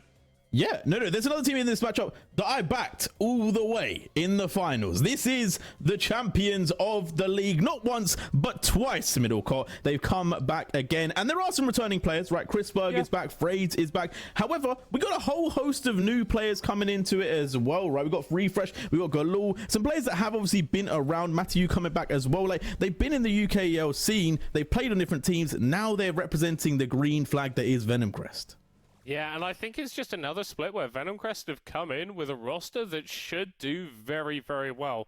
Right, you were talking about the promotion of Bust and Air up into the NLC, and they've actually had a fairly decent time in their first couple of games. But it's some of these players, Galul, very much I'm thinking in the same sort of vein as some of the players on 5IQ. This is a guy who had big LP numbers and an even bigger mouth back in the day. Apparently challenger on every single champion. But again, what we saw from him on Monday, fairly consistent stuff. I think the real thing to talk about with Venom Crest, though, is this bot lane. Like, Mathieu and Chrisberg looked dominant in the first game that they played this split. And with the issues that we've been seeing from 5IQ on the south side of Summoner's Rift, there's a potential for things to go very, very wrong for them there.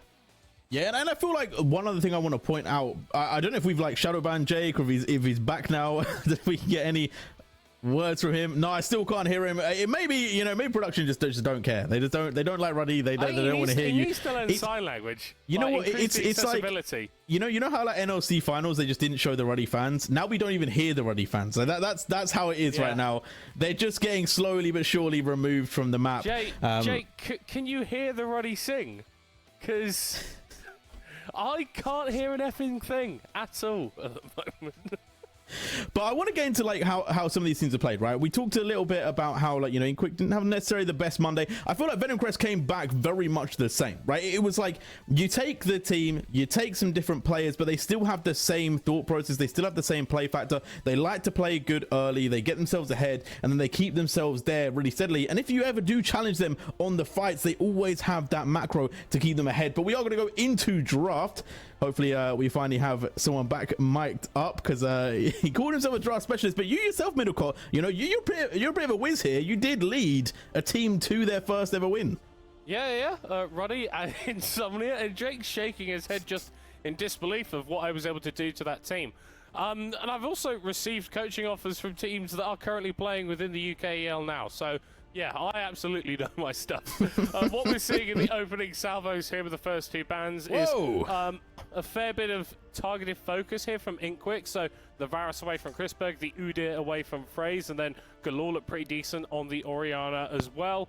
A bit more they of a banned out your main, mate. bans. Yo. Yeah. Your main is gone. Champion. Orianna is gone, lad. He's back. He's back. Can you hear me? Yes, we can hear you. We can hear you. Hey, what's up? Perfect timing as well. The Troll King just getting hovered, you know, so you're back on cue as always. Yeah, I have a few stories about some of these players. Go for it. We got time in draft. So, like, Kerberos really likes Nando's. I've been to Nando's with him a few times, but he does the most disgusting thing ever, and I think they should really... That's the only reason I'm casting this split. I need to let people know about some of these people. So Kerberos does a thing, when he orders his food, he gets another plate alongside his order, and he pours sauce in the entire plate until it's up to the brim, like it's another bowl, and then he drinks all of that with his food. I really hope that's a lie. That is criminal. criminal. That is not a lie. Ask That is anyone. quite Ask criminal. anyone. I won't lie. That is quite criminal. Bard gonna get picked up there. I think the Nunu is. I can't tell if it's a hover or if it's been finally locked. If so, Jake, mate, you gotta talk about it, but it's not actually. It's Jarvan. They baited you once again. So, boom, Jarvan gonna be locked in here. Obviously, you've also played a bit of Jarvan, Jake. You know, notoriously called J1 though by Regan. So, I don't know what you're gonna be able to add here. I think they moved me up to J1.5 recently. It's not one of my best champs, but yeah, I mean it's. I think MC Fraz can do a job on it. I feel like also it fits Phrase well, right? He likes the early game. He likes to be proactive. It's very, very standard him. I will say middle, obviously, when we kind of think about these two teams, Venomcrest very, very standard, very good at team fighting, very just like classic League of Legends, play the macro as you'd expect. Inquick, they're going to go for those 1v1s. They're going to try and just outhands you. And do you feel like they actually have the potential? Are they going to get revenge today? Well, I don't know. Like, the potential of being outhands by Mr. Tickle is sort of inherently hilarious. But the issue is, Venomcrest don't really have players that are going to be backing down from those situations.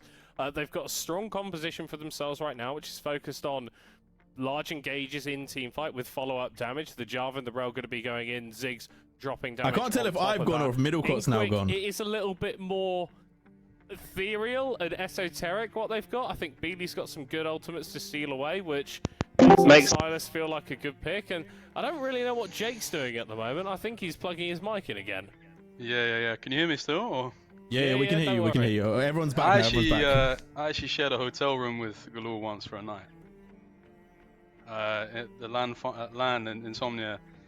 And it was one of the worst experiences I've ever had because he spent the entire evening, he kept talking about like dark magic. He was telling me about this book. There's this book that if you find it, it has the spells in it to make everything come true in your life. And then I had to go to sleep.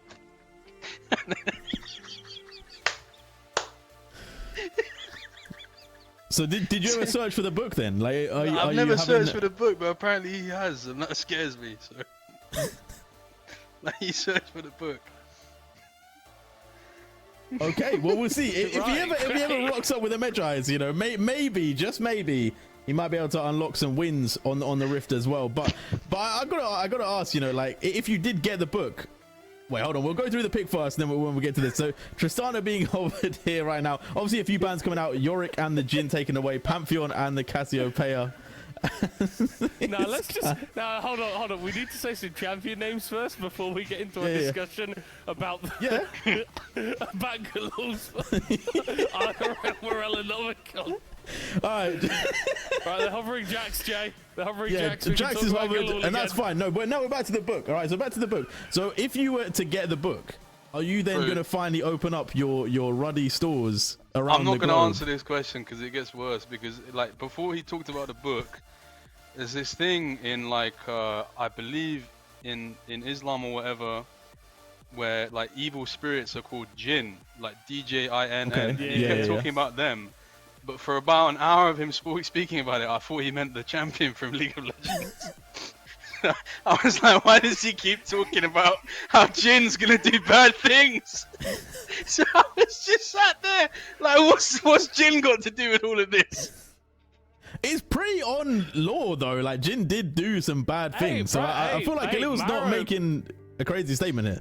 Maro was doing like bad things on Jhin like last game. Like he was inflicted some pretty like heinous punishment to people. No, Jack's been locked in, Corky's been locked in. So like where would you find a book like this? Because that's my real question. Like if you talked about inflicting punishment, you've talked about inflicting punishment. We've now got the Sadist himself. We got Mundo on the Rift as well to round it all out. But yeah, go back to the book. Go back to the book. I'll tell you what, you're not getting that from Waterstones, mate. No, you're not getting that from Barnes and Noble, mate. That's. Well, I think with the defunding of local libraries as well, it's less and less likely you're going to find it there. That's the kind of book you find in like, so like you know the guy in Never Ending Story. No one's even watched that. Like, what am I talking about? No, I've been there. I've seen the film. Don't worry. Yeah, hold tight, that guy, the dragon. All right, we've So we got through the draft, you know. People at home have had a look at what they think. Well, what do you guys think? Who's winning the game? Is it Galul with the book, or is it going to be Kerberos and his Dirty Nandos? Dirty Nandos or the book? Well, Artorias and Prosper are actually brothers, and I find that whenever I do anything with my brother, it leads to disaster. Like, it's just not going to work. Like, I think it's just not. Do you know what I mean? So I think Galul's team will win. Okay. Outside the box thinking there, we like it. What about you, Midoko? As someone that doesn't have a brother, I really wouldn't be able to speak to the relationship that You wouldn't be able to speak to your brother. You wouldn't be able to speak to your brother that doesn't exist. No, exactly. I wouldn't be able to do that. So, yeah, I think the Armored Dragon, Galul, I think he's clearly shown dedication to conquering mortality. And if he feels that Inkwick represent an obstacle in that quest, I'm sure he's going to brush them aside, sort of mercilessly and quite brutally. And I guess we've got to consider as well how long Galul has not been in the league, because maybe he came back because he now has the book. Like, just thinking about it, just thinking about it, like, you know, yeah. Like a man attains power and knowledge that the universe really shouldn't even permit him to understand, and he chooses to invest that Win power UKEL. into UKEL. No, I can see that. Can I just say, like, why do you guys even watch LEC? Like, this is the narrative we've come up with, just as humans with our own autonomy. Like, this guy has a book that's gonna mean that's why he's come back to the league. Like, this is incredible, man. This is poetry in motion. Yeah, they say knowledge is power, and Galul's been reading. But with that being said, I believe we're going to throw this one over to the casters. Bandit and Sovinix, I hope you're ready, because it is coming your way. The finals is back on day 2. Welcome everyone back to the Four Nations presented by the UKEL. I have no idea how we are supposed to follow up on that, but why don't you tell us something about this Book of Djinns, Bandit? Oh, no, I was just getting intrigued by, because everyone knows where djinns come from, right? Magic lamps. And that was just bringing me immediately back to this top lane pick from Venomcrest, who is quite literally wielding a magic lamp in top lane. So, is that a coincidence? I think not. I can't. All right. Anyway, let's talk about the draft. Are there any things that you are interested in terms of the matchups, or any lanes that you want to focus on? Am I prohibited from talking about magic lamps again, or is... You can mention however many magic lamps you want. I think the real standout here is the super high Ziggs prio, is it not? I mean, it's not something not something that I have seen being held in that high regard. Of course, you can swap it around, still a little bit left and right. However, I think it's quite telling, especially the best of one. A pick's held in such high regard. Meanwhile, like, how are you going to play around it? I see the Jarvan. I see, like, there is some potential. I'm really wondering how they're gonna unleash that champion and bring out the most of it. Yeah, Ziggs recently just came through a buff. I saw a lot of social media attention going like, what on earth have Riot done to this champion? Why don't you, just roughly break it down for us? Like, what are the changes that you're looking at? Oh. Hey, guys. Oh, hi. Oh, that's totally okay. I mean, we can just... Oh, we're back. Love that. We are back, yes. All good. No, it's all good. That's how broken Ziggs is. It just took us straight off the screen. But yeah, why don't you talk to us about this upcoming patch? A lot of changes happening, a lot of champions buffed. What do you think? I mean, there's not a lot to say except for what if we took abilities that were already good, but now will just inflate their AP ratios by a lot. And then they did that. And that was good, because Ziggs was already seeing some occasional play, and now he's just kind of that cut above, or at least for the moment, so presumed a cut above. But from what we've seen thus far, there does seem to be a lot of power in him. So I think it's a proper pickup, and as a Silas, that's going to be an absolute nightmare, right? To lane against that. I'm not really. I'm very curious how often he will get to go outside of his lane, and if Venomcrest are capable of punishing that, because either you're going through a tough lane as a Silas, right? Outranged, The minefield just absolutely nukes you, and even when you get on the Ziggs, he has that very annoying satchel charge. Yep. Well, ladies and gentlemen, we are loaded onto the rest, and we're already starting out with a 5-man run down into the bot lane from Int Quick, and I don't think it's going to be resulted into any skirmish, just a regular 5-point covering any of these entrances from the side of Venom Crest.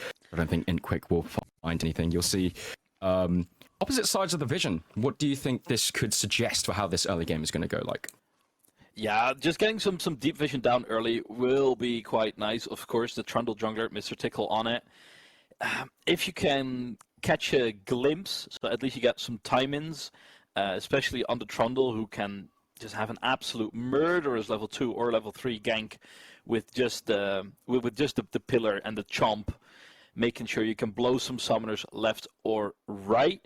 And I think there you see it. Int Quick are getting some deep vision down themselves. It is spotted, so if they can get onto that, it just means that it's a lot safer for Chrisberg, and that they know when to respect the Tristana even more than they have to originally.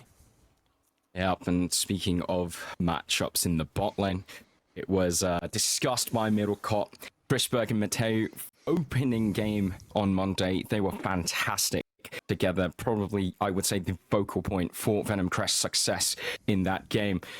Against Artorias and Prosper, I think these two definitely struggled against Good Chi, so both bot lanes on opposite ends of the spectrum in terms of their momentum, and I would love to see how this is going to play out.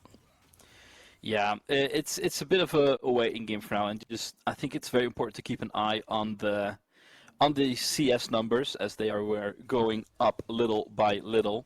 First standout is, of course, Mundo immediately losing this first wave in Prio.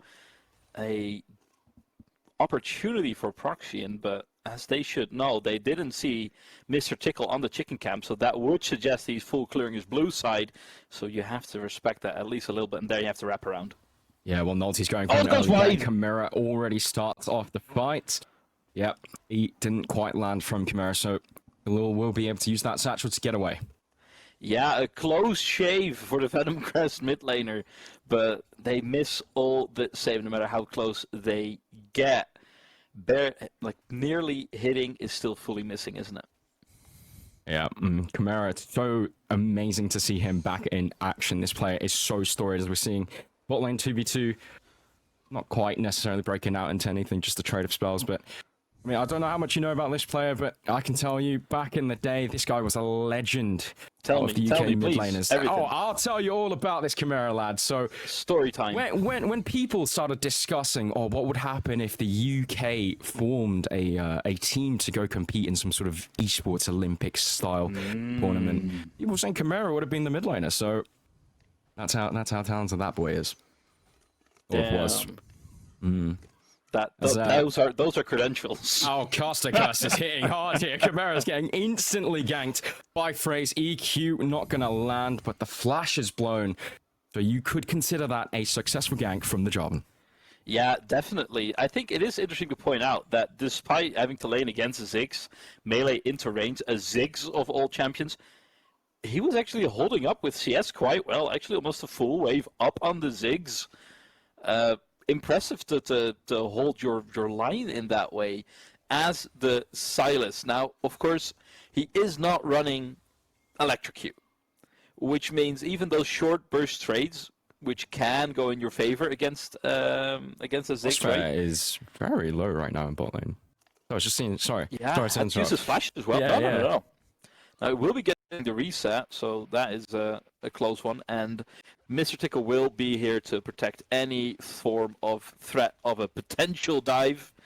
Just a bit of shadow and making sure that this Tristana won't be missing out on that juicy cannon wave. Yeah, absolutely. Bot lane, and it's not looking great already. The Corki's starting to slowly pull away. With the lead, I believe Artorias did have a wave to pick up, so Venice not that far behind. Yeah, it's got to stabilize a little bit. As these lanes are settling in, I think top lane is the first place you should look at. There's a bit of a deficit starting to creep up as they are making their way into the dragon.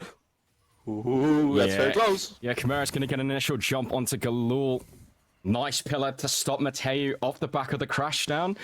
No fight seems to be erupting into a major casualty, so they will just throw some spells at each other. Back off. As priority for bot side, secured by Chrisberg as Artorias is chunked out, but the portal brings Nulty all the way to the bot side. Chrisberg now in a heap of trouble as Nulty charges forward the pillar. Not the best, as it puts Chrisberg to the opposite direction, which will allow him to escape for now. Mateo as well played a major part in his evacuation. They do get away for now. Yeah, Mateo absolutely saving the day, because that could have dominoed into an absolute disaster on the side of Venom Crest, right? Because if you do lose your core key there, you can start putting pressure onto the dragon, as this Jax is getting fleshed on. Oh my god! Oh, absolutely sniped! Knifes him out with that cleaver as Refresh 27 struggled against Lars, and he's struggling once more against Kerberos. Yeah, and that is such bad news for the side of Venom Crest, right? This Mundo is supposed to lose early. He's getting ahead already, and now there's trouble at Dragon. Yeah, Dragon being started up. Nulty and Prosper are the ones in proximity of this objective. Doesn't seem like a contest is coming through for now. Phrase starts moving over to the top side of the map. And yeah, I mean, we actually didn't really touch too much on the top side here. I mean, is there anything worth to discuss? I'll push. Yeah, mostly that Mundo, you have to punish it early. You can't let this champion get into the game, because when he does, trouble for Tristana now. Big fight in the bot side. Artorias just about gonna tick down to the Ignite. Mateo gets himself on the board for Venom Crest. Yeah, and I mean, this was in the air for quite a while now. So much back and forth action in the bot lane. Junglers getting mixed up in it. In the end, it is just the 2v2 diff, and now they are putting up the hurt. Just look at how much CS this Tristana is missing. Artorias now almost 30 CS behind, and you're going to notice that in a minute when this core key gets to base, get the items, and before you know it, he will be on a fully completed item, contesting your grubs, contesting the next dragon. A menace. Yeah. It's an interesting game so far. Very even in terms of how these skirmishes have gone. But there is a slight gold lead over to the side of Venom Crest, as the grubs being started up by Phrase. He's looking to make the most out of the priority secured in the mid lane by Galul. As Nulty looking like he's screaming out for some help here. Kerberos is going to make his way down. Mateu doesn't quite land that stun, but the crash down looks good. Chimera goes forward with a stolen Cataclysm as Chrisberg rockets forward with a Valkyrie and slays down Chimera. These grubs definitely going to belong to Venom Crest. Yeah, and that's going to be so beneficial for Refresh, who is sitting on the Jax, who will be prioritizing those side lanes. You're denying it from the Mundo and the Trundle, so that is a double win. You're just going to miss out on a few plates in the bottom lane. A trade you will take any day, especially when you get the kill sprinkled on top. Well, it's a really nice little rotation there, moving Chrisberg up over to this top side objective. I mean, it is pretty common, to be fair, but a lot of teams do get that wrong. And I mean, look at that scoreboard. The CS lead between the two AD carries is monumental at 9 minutes into the game. Yeah, absolutely. And you're going to feel that most definitely at the next Drake contest or the Herald a few minutes afterwards. That is just such a pain. However, when you look at these compositions, right, and how they scale throughout the game, I think it's quite important for Venom Crest to be ahead and to keep up the pressure, and that they get to decide where the game is being played. Because when it comes down to the later game on these objectives, if the Jax is not there, I feel like you might be lacking some damage on these larger objectives, like the Archon, like the Baron. Well, Prosper looking like he is going to engage in some sort of fight with Phrase, but he lures him into the rest of the waiting arms of his team. Oh my god! And Chimera and Nulty are going to play this through. The Tempered Fate comes down onto both of the Venom Crest bot laners, as it's Int Quick looking to revive their split off the back of reaching the grand finals. And they are the ones now with the gold lead. They are the ones with the kill lead as they claim 3 on the bottom side. Yeah, Mr. Tickle just is absolutely key in turning that fight. Punishing FaZe going so deep, preemptively taking the portal, not aware of the positioning of the enemy Trundle. It's going to cost them big, these waves being pushed in. They will be caught by Chrisberg, but man, this is not the early game you had in mind as Venom Crest, and it hurts double because look at the scaling elements on the side of Inquick. That Mundo, that Tristana, that's really going to hurt later on. And who's going to be frontlining? Is it the Jarvan? Is it the Jax? Whoever will be even attempting to is going to get subjugated by the Trundle and just be melted. Yeah, Inquick off to a great start. We saw some issues in their early game in their season opener, but looking good here. Venom Crest are currently behind, not by much. They did lose their initial lead, and I mean, I've got to say, Prosper looked rough in the early game, in game 1 of the UKL Summer Split. But this time, he's been a big facilitator. 3 out of the 4 kills he has participated in, and he's done a great job this early game. Yeah, definitely. And I mean, we can put it a bit in perspective. I think it was a bit of an unfortunate error on the side of Venom Crest, as Matteo might be in trouble. Yeah, I mean, so much control from Inquick over this bot side here. And what we saw on the top side of the grass when they moved Chrisberg over was their ability to get that priority here. But on the bottom side now, we're seeing Inquick kind of manage to gather and generate some tempo of their own as Chrisberg now comes under threat. Nulty's going to start it off with a pillar. Chrisberg, Valkyrie's away, does have both summoner spells. Prosper gets his Q sidestepped, but it's not enough as Chrisberg is going to drop to Artorias.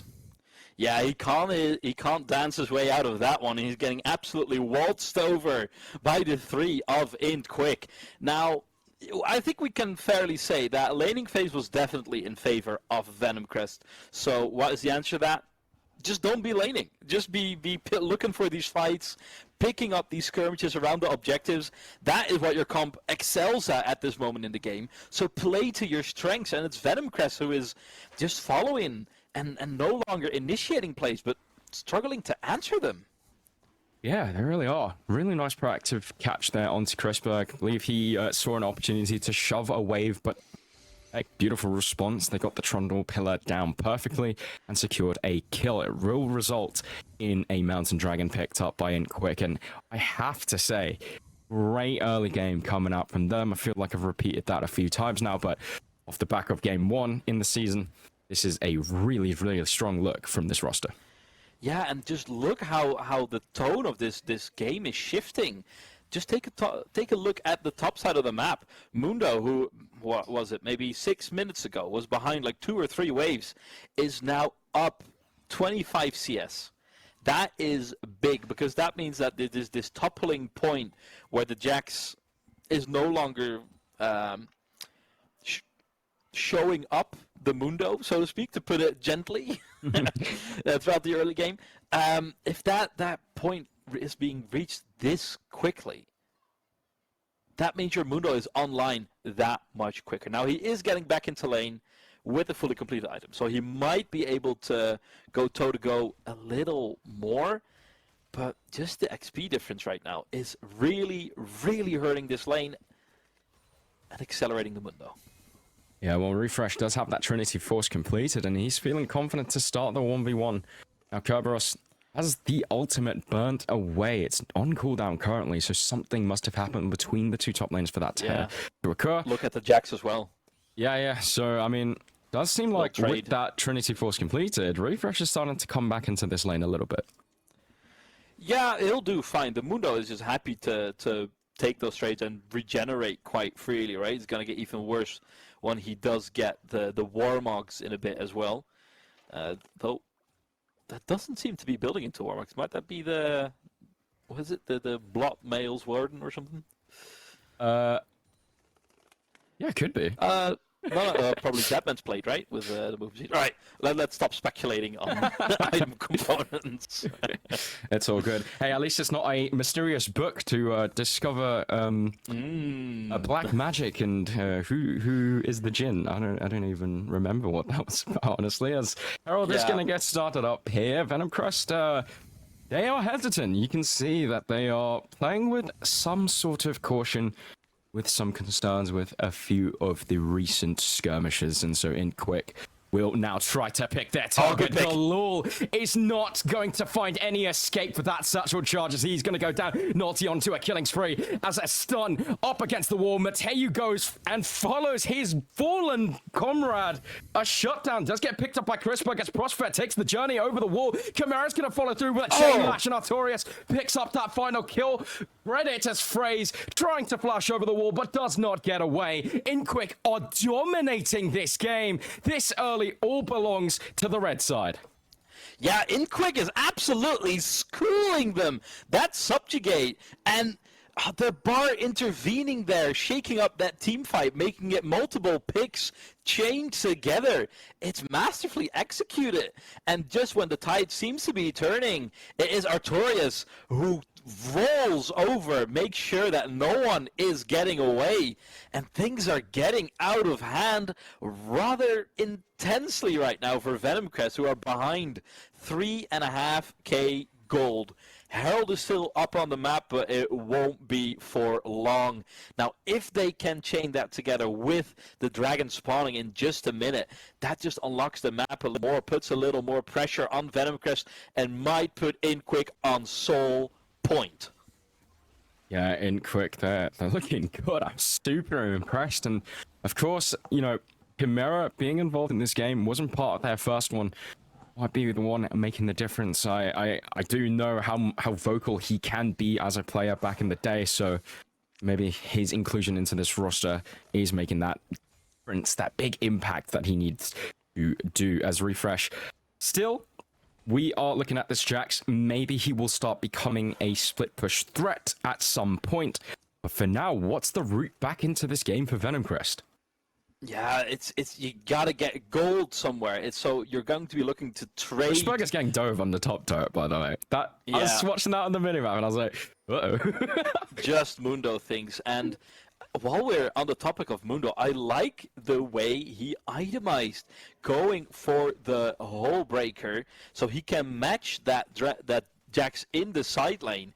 It's actually quite clever because it does really neutralize the Jax quite a bit, not only now but later on in the match as well. Yeah, and in quick they get 2 turrets in the top lane, summon the Herald down in mid lane with the dragon available for them to take. As Venom Crest, I honestly don't see a way for them to contest this with no, the tempo is so high. The tempo is so high from Inquick. Look how they are moving around the map. They get mid. Mundo resets real quick, walks down, has to teleport if necessary. Side lane shoved in, but the fight is already starting. Yeah, and Prospect gets himself caught into that tempered fate, and it's going to get shot down by Mateu. Chimera with a monster flak onto the back line. Galul's going to be the first to fall. The killing spree locked in for the Silas. He jumps over the wall to safety, picks his next target onto Phrase. Artorias gets the kill credit for that one. Refresh in the back line with that Trinity Force completed. Is not going to do anything as a double kill for the Tristana. That is 4 people dead for Venom Crest as the objective is available for Inquick. Yeah, Inquick fully embracing the role of one of their champions. They are all starting to become Kingslayers right now as they are picking up these kills left and right. And what seemed like a questionable start from the fight from the side of Inquick is turning around to be a magnificent pick. And that is just that extra margin for error that you acquire for yourself when you're this far ahead. Yeah, Crispberg without a flash trying to get away from Kerberos does just about do it. That's a big shot down. For Crispberg, maybe he can be this shining light in Venom Crest's darkest hour. They need something desperately, Bandit. Yeah, and we talked about it earlier that Venom Crest is lacking a bit of damage for these larger objectives. But at this point, Mundo has about as much HP as a Baron, I'd say. So it is starting to shine through, and if this core key would have stayed behind even longer as they get Mateu once again, Yeah, Mateo getting caught out nearby the Artican as well. With this catch, you can take a strong assumption Quick will just get themselves onto this. And again, an objective without any contest.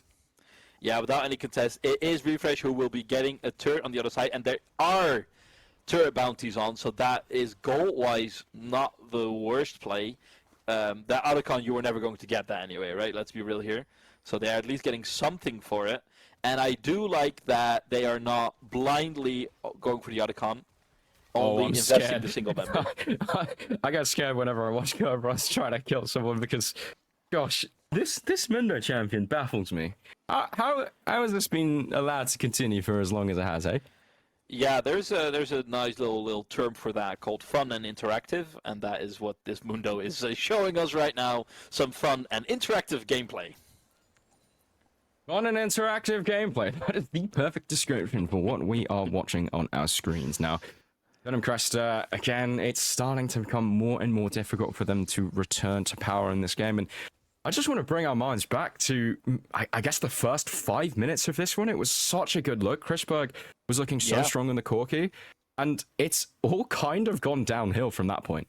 Yeah, the moment that Inquick was allowed to get out of their lanes and to play these skirmishes instead, it started all with that little misstep around the red buff, but we might have another skirmish on our hands. Yeah, it's another fight. Nulty getting jumped on by 3. Mateu gets a lot of damage spat back into his face. Galul tries to make an approach, and Artorias is going to rocket jump on his face as Chimera holds 3 on the other side of the wall. Artorias now using that buster shot to get that jungler out of his face and is able to 1v1 him off the back of another reset. Galul trying to run away, and it's Prosper, the support, that is going toe-to-toe with him as his brother-in-arms, brother-in-life, picks up a double kill right in front of his eyes. Kerberos is raining havoc on the top side of the map. No minions, no problem. Refresh, you best get away from me because I am the doctor and I go where I please. Inquick are dominating this game. Yeah, royalty on the Rift as we are seeing multiple cases of Fraterna's side happening right in front of our eyes. And just like that, we were wondering how are they going to crack the base? Well, just chain those picks together, crack the base before Baron is even spawning on the map. And it's getting bad to worse when you're a Venom Crest fan at this very moment. But man, you gotta give it to Inquick. Just keeping up the tempo, finding these picks. And these last few fights, they haven't been very clean. They haven't been the most beautiful. But that is the margin of error that they have allowed themselves when you're this far ahead. You get to take more liberties with these fights when you have a big fat wallet like they do. Oh, yeah. I mean, they don't have a wallet. They've got a bank. It's absolutely absurd how much ahead they are. I mean, take a look at every single member. Bar Kerberos as Prosper does get jumped on. That journey is going to get interrupted. And another shutdown picked up by Chrisberg. So there's a route back into this one. Going to look towards that 80 carry for that light. Yeah, but look at these side waves being pushed in on the side of Inquick.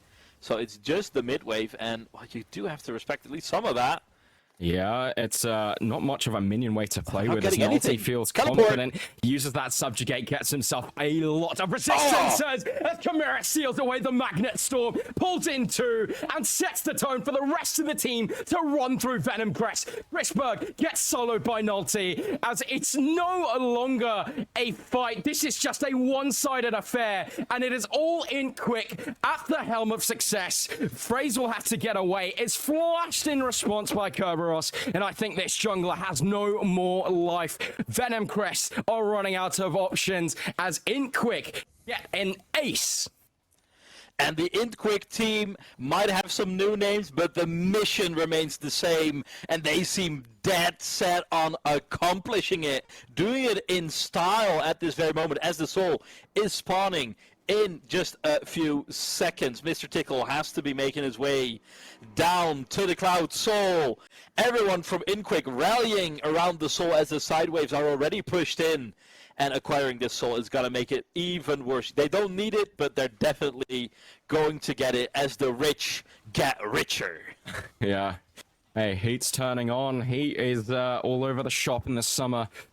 Inquick, they are the ones turning up the heat because one of my opinions of this team was coming into the split. I thought they would start slow because, you know, they're all old. Like, we all know that. But I didn't expect them to they got aching joints. No, genuinely, they're ancient. Like, I could ask them how the dinosaurs were looking like when they were playing last. But they've ramped up perfectly into the split. Game 2 is all it took for them to get back into form, it seems. And I mean, Venom Crest, the defending champions, it is not a good look for them. No, definitely not. And it goes to show all the more what kind of a performance that InQuick are putting on right now. And look at this. It's just a single Mundo pulling back 3 members of Venom Crest, which allows InQuick to just freely do the Baron. 4 members of Venom Crest. Is he going to get out? They're going to go for the cross map. There goes the Mega Inferno Bomb. Kerberos is popping that ultimate and trying to run away. He should be going down. Eventually, Refresh gets a shutdown and his first kill of the game. But at what cost? Because the Baron picked up by InQuick. Yeah, so for those wondering who would do what faster, Venom Crest take longer to take down the Mundo than InQuick does taking down Baron with just the 4 of them. So, yeah. Hold on to that one for the pub quiz. Yeah, we'll see. They're going to use the Baron to push down through the top side. Tempered Fate is beautiful from Prosperos. Mateo and Frace now have to run with their backline in the stasis. Artorias gets 1, 2 picked up after he slays down Frace. The resets are coming through. Refresh, the last one alive, and the last one no longer standing. A quadra kill picked up by Artorias as he returns back for a second game into the UKEL. This is going to be game, set, and match. InQuick get themselves on the board in this season. Yeah, and in what fashion? Absolute domination from the moment they left their lanes. They've been doing it since minute 8, and they haven't stopped since. Yeah, I mean, it was one of those games where you're like, okay, Venom Crest look good. InQuick, they seem to be struggling in the early game again. And then at some point, you're just like, whoa, what is this momentum that came from InQuick? It didn't stop. They just kept going. They used the tempo that they generated off the back of loads of catches. I think the initial one I remember was that one on Chrisberg in bot lane. From that point onwards, it was all InQuick. Yeah, a little before that, when they got around the red buff with the Bard portal, they were like 2-1 behind, and they got 3 free kills there. Prosper got out himself on the Bard, and that was just such a catalyst that they got a finger, took the arm and the hand, going straight for the heart. Exactly. Well, we'll leave it to the rest of the beautiful analyst desk to break the rest of that game down. Awesome cast to cast with you, Bandits. So don't go anywhere. We'll be back very soon. Like, what did you actually do? Like... Oh, hello. Oh, hello. Hello. Jay, we're back on. You told me there was a break, Jay. I believed that there was a break, right, and well, that was brilliant. not come to us. But we're here. Screwed it all up. We're back, and yeah, we have. But we're caught unawares, and we are now here, and we're not going to posture up, surprisingly, in esports style. But it was a game, right? It was a game that was a game that was a game, and I feel like we've actually majorly underestimated how good 5IQ have the potential to be. Hold on, you say we. I distinctly remember putting them in S tier before the podcast where we did the tier list. Like, these guys, they always had this in them. Like, you can take time and its ravages and use that to abuse a quality player, but at their heart, they're still a quality player. And I mean, Artorias, like, it was night and day from what we saw on Monday. Like, brilliant performance. The Prospero was looking pretty damn good as well. Yeah, like I feel like it also was kind of like they had their moments where they were allowed to split up in those team fights, right? Like, we have a few clips that can come through in a little bit, but I feel like the big thing that I saw from Venom Crest that kind of lacked a little bit from what we used to is how they team fight, right? It felt very scrappy, very isolated, which I think just plays into the favor of 5IQ, both in composition and also in playstyle. And like, Jake, man, I feel like Galil just maybe skipped a couple of pages of that book. Yeah, I mean, maybe he's got dyslexia. It can go diagnosed late into life. Not really sort of Very conform to the rule insightful of there yes. from you. Not very yes and of you there, Don Jake. So I thought we were gonna have a break, to be honest with you. Yeah, well, we're not getting a Kit Kat, mate. We're not LEC here. So back to the clip, and like I feel like this is good. This is a good example of it, right? It's like Venom Crest, they're going for the challenge, but again, like it's very broken up middle court, and it's just really nice proactive play from 5IQ, which I feel like we didn't see on day one. Yeah, it's just sort of throwing themselves at the enemy team and trying to see what sticks. And when you've got a composition with like a Trundle coming out of the jungle and a Silas, you're so good in these like little 2v2, 3v3 skirmish situations where they can rotate through their cooldowns and be fine. And this game, it felt like a very smooth progression from 5IQ. Much like their sort of cerebellums, like there wasn't any sort of bumps along the road. They just gradually kept winning and eventually got to a point where Venom Crest couldn't contest them. Yeah, not sure who Sarah Bellum is, but I think for a team like for 5IQ, it just goes to show. I think sometimes what you need when you play League is you need to go to that 50-hour-a-week job at Tesco, and then sometimes you can come back with even more skill. I think that's clearly what all of them have done. You know, they've gone away, they've got that 9 to 5, and they've come back with a new mindset. It's incredible to see them back. Yeah. And we're gonna go to clip number 2, right? I think it's again. I think clip 2 shows the splitting up the best, right? Like this was a very heads-up play coming in from 5IQ, and I feel like Venom Crest like maybe not respecting it enough, to be honest, like of how much damage could actually be done, right? The Silas as well giving so much leverage to this fight, and I gotta say, like, shout out to Prospect, right? Really setting it up nicely with the Tempered Fate. Yeah, and again, it was these three on your screen at the moment that I feel like were really showing up. Artorias coming in to clean up towards the end of the team fight had an amazing presence as well. But I think this is really what 5IQ were just doing a little bit better. They were all on the screen. If there was a fight happening, they were all going to it. And it doesn't matter if you've not played League in a little bit. That is a fundamental rule of how League of Legends works that has been in place ever since the game was initially coded, right? If you've got more people at a fight, you're more likely to win it. I completely agree with you. I mean, the 5IQ boys, for me, I mean, they're like a private school rugby team. I mean, they know each other so well. They probably showered together. They know what each other's bodies look like, and they know what the body of work they want to produce on the Rift looks like as well. Yeah, it makes it easier to visualize what you want to do when you've seen it in person, and they did exactly just that. They got the win, 5IQ and 1-1. They've got a bit of redemption over Venom Crest as well, but will that happen again later on in the season? We'll find out. But for now, we're going to go to a quick break. When we come back, we'll have a matchup 2, the final one of the day on your screen.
still going for this space. You would as Chimera super low. Trouble, but there's the Rakan coming in for the shielding. The shielding again. Oh my Q. God! They lose. And everyone bow down to Venom Crest. Two-time champion. Bow down to Jake. And we are back and we are ready, and it is game number 4 in this day 2 of week 1. Bandits taking on Broad and Friends, a bit of an old school banger from the last season. So let's get into it. Let's not dilly dally. Let's not wait around. Let's get the teams on the board. Let's see them for yourselves. Bandits up first. Let's have a little look at who's in this team, because it is quite a stacked lineup they've got here. Yeah, lots of EU residents, which is not typical of many of the teams in the UKEL. Sorry, I don't know what's happened with my voice. I'm slowly turning into Sean Deitch. But the Bandits, I think they've been, I think it's safe to say, potentially on a little bit of a downturn over the last couple of splits. Obviously, that win split before last, they're looking really, really strong, and then not even making it to the final last split. And it's some of the changes that have been going on that I think have really hurt them a little bit, like this new support coming in. He's a bit of a melon, if we're being perfectly honest. I was going to say and he's not really been able to do very much. Lars is still good. Groundy's taking his time to adjust. So, yeah, I think growing pains from this organisation. They'll be hoping that things can look a little bit better for them against Prod today. Yeah, a lot of hate for Grounded in chat, but we actually, yes. I think, is this the Broad tier list? So this is the Broad tier list, and something I want to draw your attention to here, JL, is the first game that Broad played this split was against Bulldog Esports Academy. They have put in Derby County 0708 here, and now, yeah. Derby County didn't have a great time in the Premier League in 0708. There you see Captain Robbie Savage leading possibly one of the most disastrous Premier League campaigns of all time, only winning once early on in the season to Newcastle.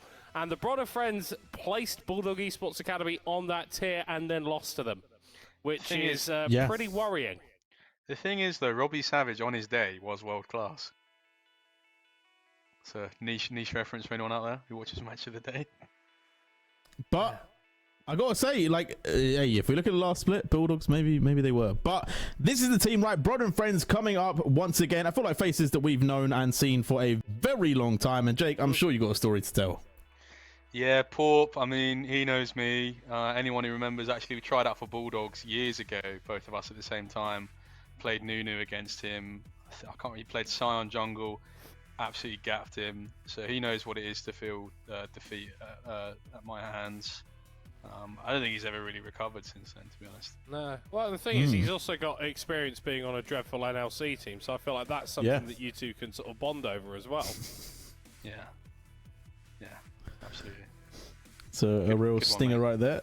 Yeah, you're welcome. But I feel like the expectations, as always, are high for Broad and Friends. Yeah. It's whether or not they pull it off to the same level, because I feel like there's a lot of similes for me between Broad and Ruddy in their seasons, you know, where like they have high expectations and then they just don't be getting to the finals. Hang on, so, two finals, you know, back to back in 2024. Let's calm down a little bit, because with Broad, it's the history of, you know, it's the history of the Broad. The history of the Broad. They talk, we're going to scream, guys, we're going to play all the time. And then they lose to complete randoms. So and we've got to bring up here a very important point. Akers, a very well-known top lane player, started playing support for unknown reasons. So far, questionable, but he's back in the top lane now. Does that change your opinion, Middlecourt, on the team? No. Oh, okay. That's good analysis. Thank you, Middlecourt. I've always said about Middlecourt. What have you said? I've always said you're more of an anal cyst than an analyst, but in any case, for me, Akers going back to the top lane after playing support is sort of like, you know, you see Mars Lewis Skelly play at the left back. Is that where you want him? You know, actually, maybe he's naturally a midfielder. A lot of people think they can cut it in defense, but they don't necessarily have the attributes for it. You know, maybe you're just a pace merchant.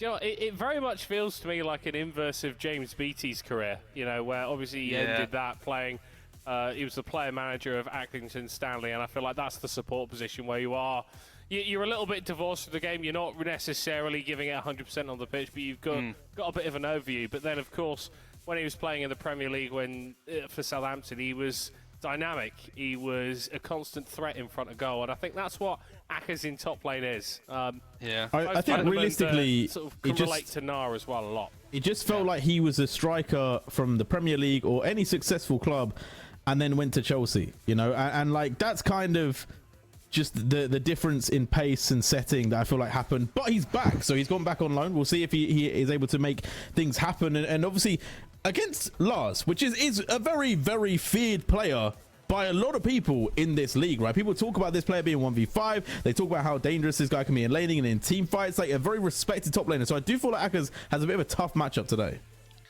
My favourite thing about the Netherlands is, have any of you seen the clip of Robin van Persie talking about his son? And he's talking about how his son is like refusing to train properly, and he's like talking to his son and he goes, "You know, Shaquille, you sound like a loser." And then yes, I have seen the clip. Yeah, I mean, his son's good on Football Manager now, so clearly it worked. Yeah. And what does that have to do with Lars top lane? No, I just think of it whenever you talk about the Netherlands. That's what I think of, and Capsalon as well. Capsalon's good as well.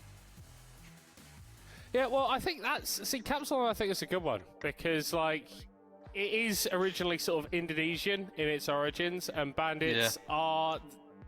They are a team of immigrants in many ways that have come into the UKL and have contributed to our society. There's no questioning who Middlecourt voted for in the last general election right there. But anyway, let's not get too political and get onto the draft.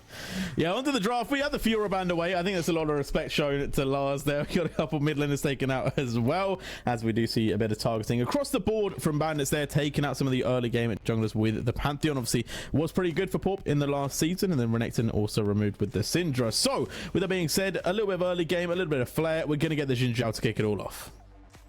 Yeah, which to me is it's sort of an intellectual white flag. Like, you're playing blue side, you're going to draft Xin Zhao as your first pick, and then the response here, it's very much like watching the Jordan Peterson Surrounded video. Like, I'm not gaining anything from this. Like, it's not making me feel better about myself. I want to see something different in the draft. Like, you pair this Ari up with something equally boring, I'm probably going to fall asleep at some point during the game. Yeah, I'm with you on that. And sleep is the cousin of death, but no one asks who his father is. Well, maybe it's Viego. You know, just ever thought about that? You know, the guy that came back. I definitely think there are some people on Twitter that wish Viego was their father.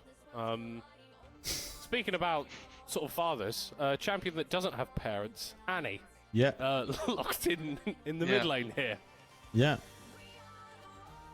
And he's got a bear, which could get you in trouble with some conservationists, because those aren't pets, only to Chechen MMA fighters, typically.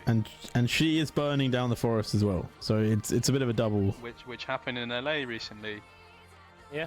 It's all topical, it's all connected. Yeah. Who's the Greta Thunberg champion in league? Who's the anti like environment destruction? Ivan, no? Surely. Oh, okay. I've never thought. I didn't think I was going to wake up today and hear that Ivan is the Greta Thunberg of the champions. That is incredible. That is ridiculous. I love that.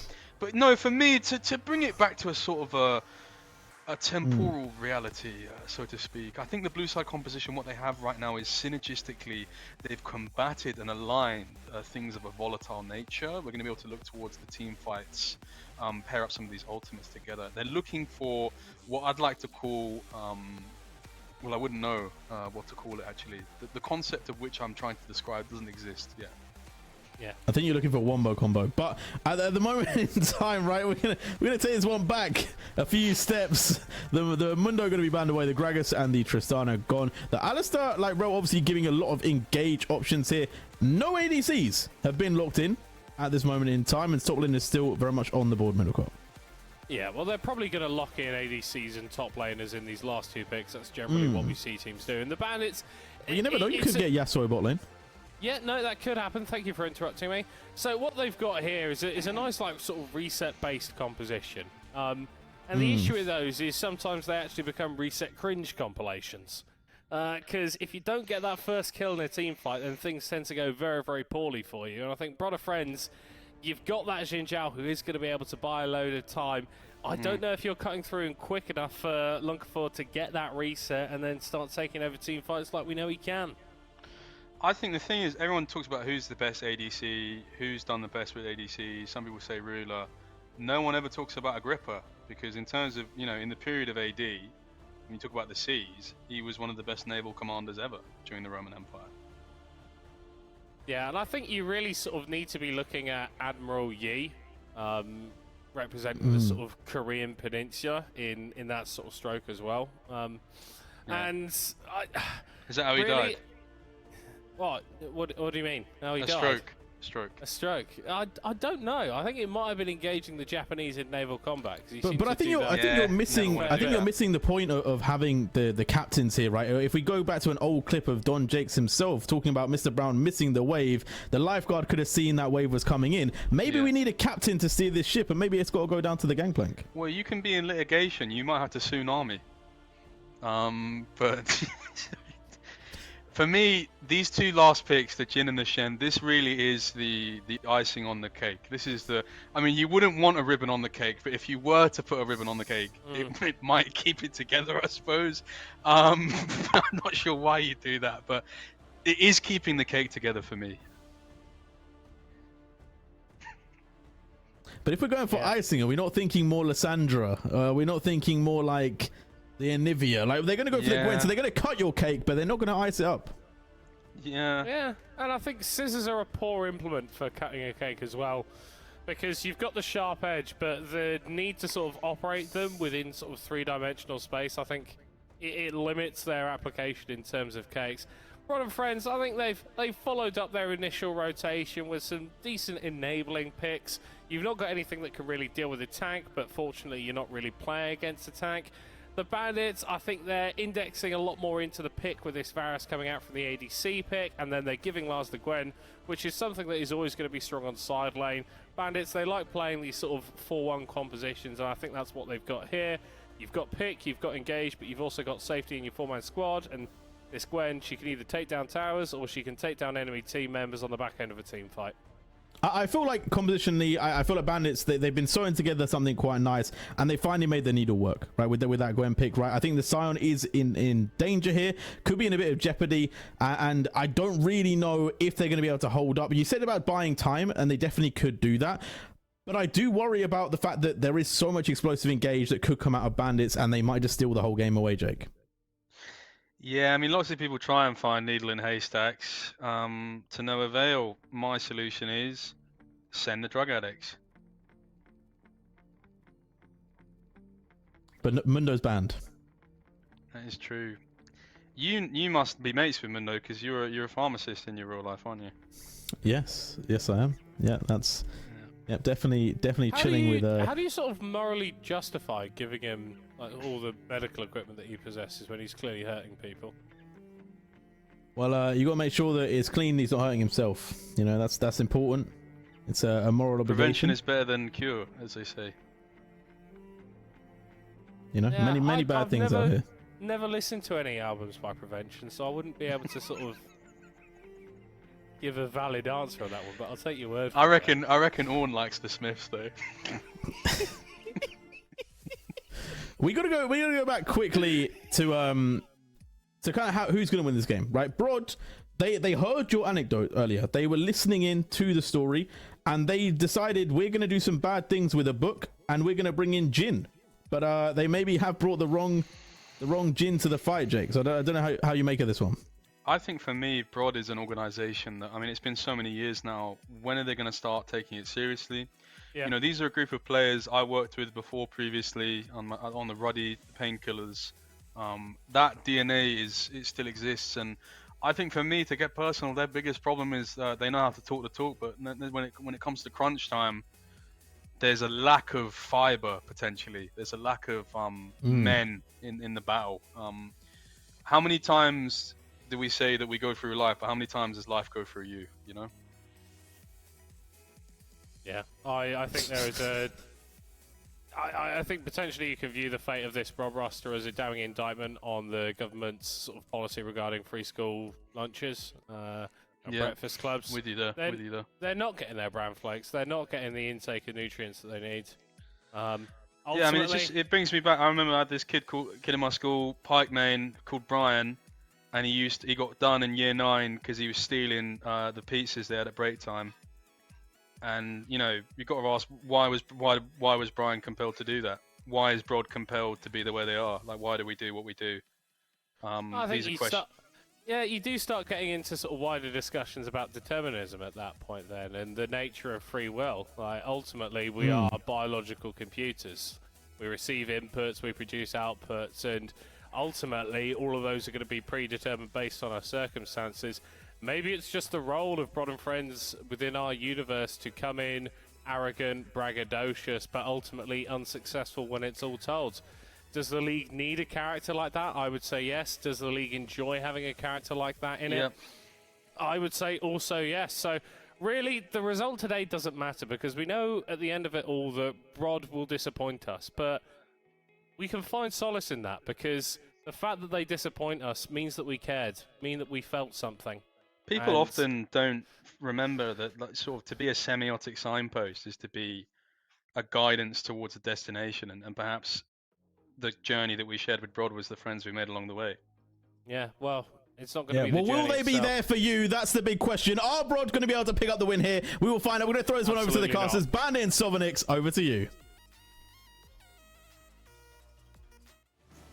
Thank you very much, Jay and Real. What a desk. I feel like they talked about a lot of things, but yeah. Welcome to the Euros 2024 semi-final. England versus the Netherlands. I'm just kidding. No, it's Brod and Friends. Sovanik, you have it all backwards. You have it all backwards. Welcome to the raid on Medway. It's 1667.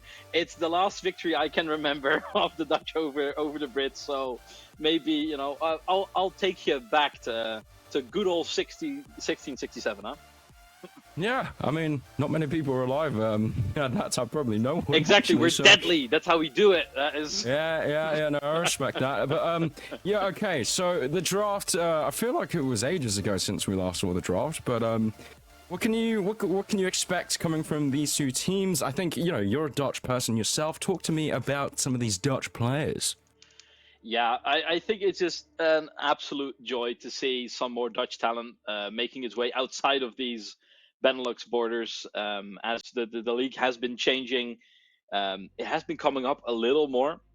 But to see an entire team consisting of just Dutch talent is such a rare sight. Even in the Benelux itself, we rarely see a team consisting of 5 Dutch players. So an absolute pleasure on my end. For that little combination, and I'm hearing a lot of hype around it. These players, I know they have the hands for it, but what's so exciting about this team coming into the UKL? Well, I can tell you a lot of exciting things about this team. Lunkerfer, carry jungler of the Bandits since they came into the first division. Lars, former UKL player. This man is so highly respected. Currently, challenger as well. He is the carry top. Who? Lars. Is that his name? How do you? Ikoven. Yeah, the little Dutch phonetics lesson for everyone. If you want to pronounce ik hou van lol, just a little trick. It's cow, van, lol.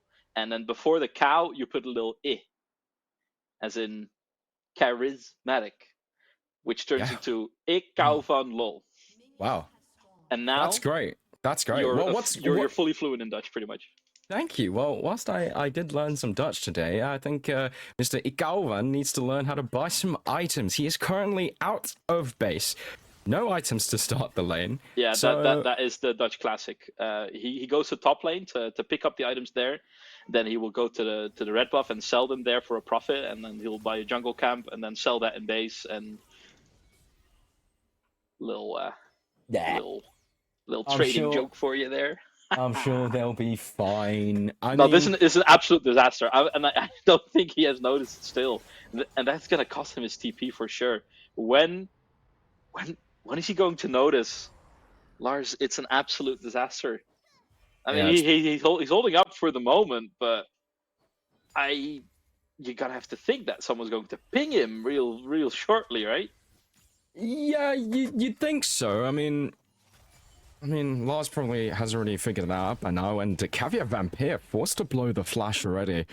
We didn't really get a chance to discuss the two rosters. Both these teams starting out their season with a defeat, and coming into it, both these teams rated in the top 3 by multiple analysts and experts of the UK scene. And so, not what these two teams would have expected to begin their summer split.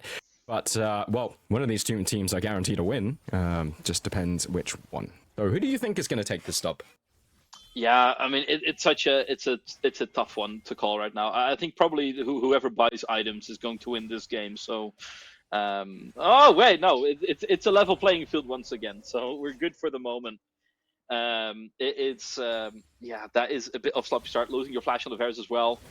However, I mean, I have to side with my Dutch comrades now, don't I? I mean, no bias. I love a bit of imports. Don't know if anyone can tell. I am of yellow descent, so you know. Thanks. I will not be commenting on that. Thank you to the Great Land for providing me a home. So yeah, no, I love both sides. Obviously, Broad and Friends, they're a fan favorite of the Four Nations. Big following, massive community backing them. So I'm sure a lot of people. It's smart though. It's smart what you did. You know, come visit the UK before the UK comes to visit you. Oh, that is. Oh dear. We're playing a dangerous game here. We're treading some dangerous we're teetering on the edge. Because he is getting flanked, but Ryu, on his Four Nations debut, is going to get slain down to first blood. A short, quick elimination as Ryu drops in the mid lane. Yeah, and just the threat of the Viego flashing afterwards will get the flash out of Annie. However, that is first blood still going over to the side of Brute right now. And that is just the start you want for your Annie. Putting them behind a little bit, getting this Xin ahead, making sure he can put up the pressure into the jungle of the Viego as well. Making sure he cannot reach those item spikes at the moment he wants to. That is a proper start. Now, Banners have answered with a kill. Whoa, okay, Lars decides to pressure Akers on the reset. Bob was just here. This was such a silly mistake from Lars. And a player with so much hype, so much experience coming into this split.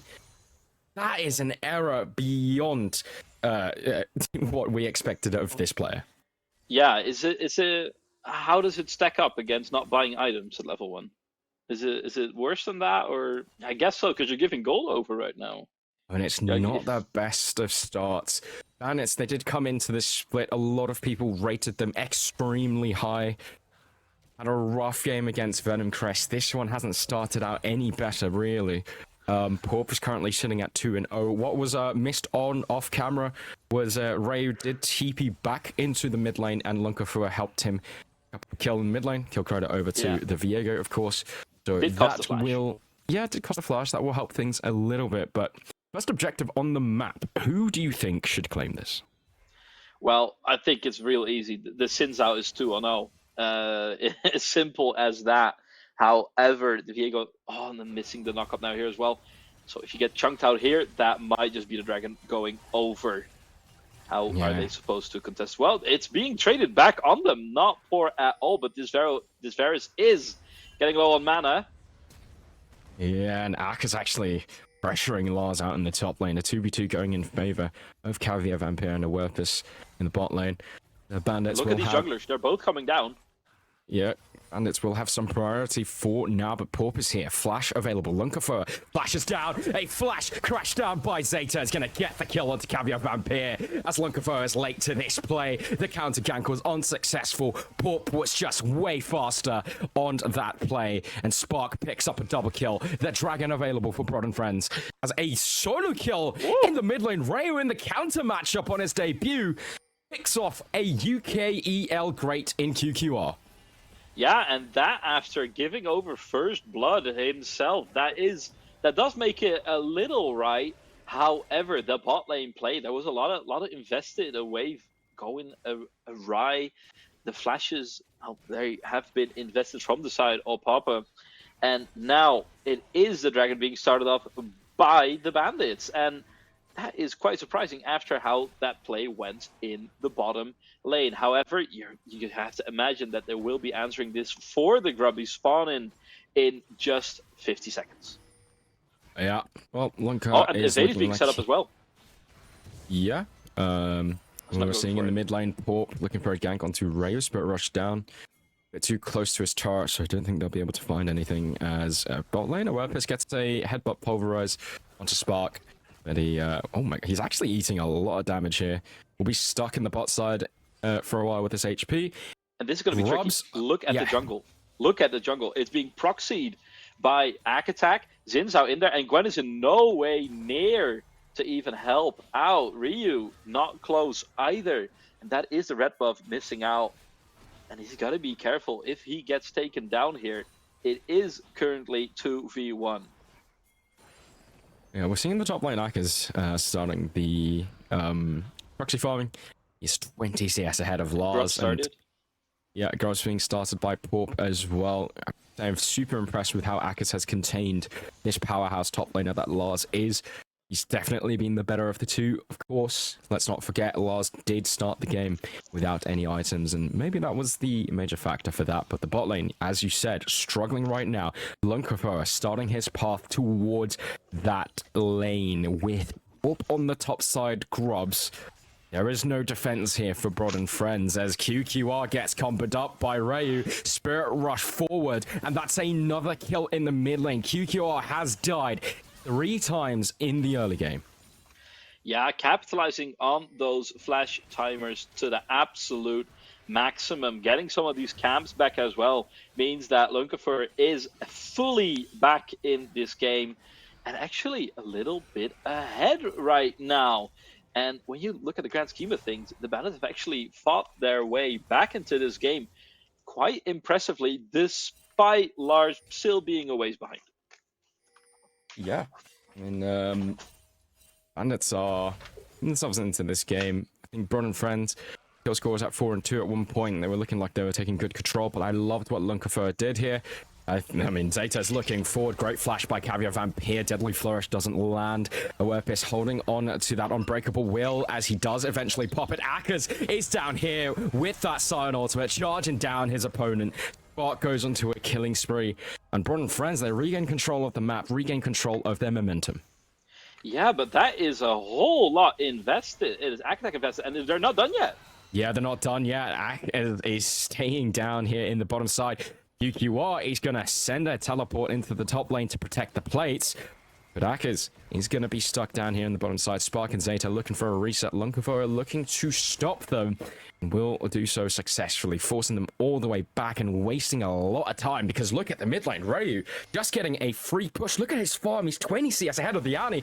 That slight overplay. Lunkerfer gets attacked with the wind becomes lightning. A knocker cancelled by Akers as Paul goes forward, goes onto a killing spree, and down goes the Viego. The Bandits, all they had to do was stop the recalls, but they went too far forward. Rayu has arrived now with a Spirit Rush kill. Gets the reset as well, and he's looking to chase down Paul. Zeta flashes defensively as Rayu comes in. The Orb of Deception finally takes down the support of Brod and Friends as Rayu.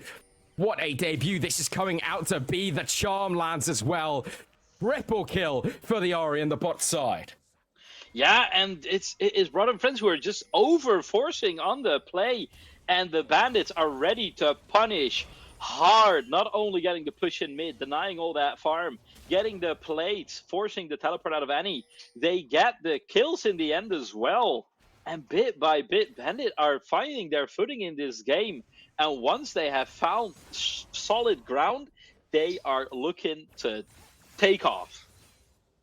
Yeah, well, there's a lot to break down there. It was a back and forth constantly, but that 20 CS lead that Ak has had is now gone. Lars has taken down 2 plates in the top lane. Mid lane also missing 2 plates, picked up by the Ahri, and has 4 kills. He's being pressured here. He doesn't have the Spirit Rush, but does have the Flash and will get away. But state of the game looks good for the Bandits because of their solo laners. Yeah, and imagine, like, this is what they did when they were behind. Now imagine what they can do when it is a level playing field, right?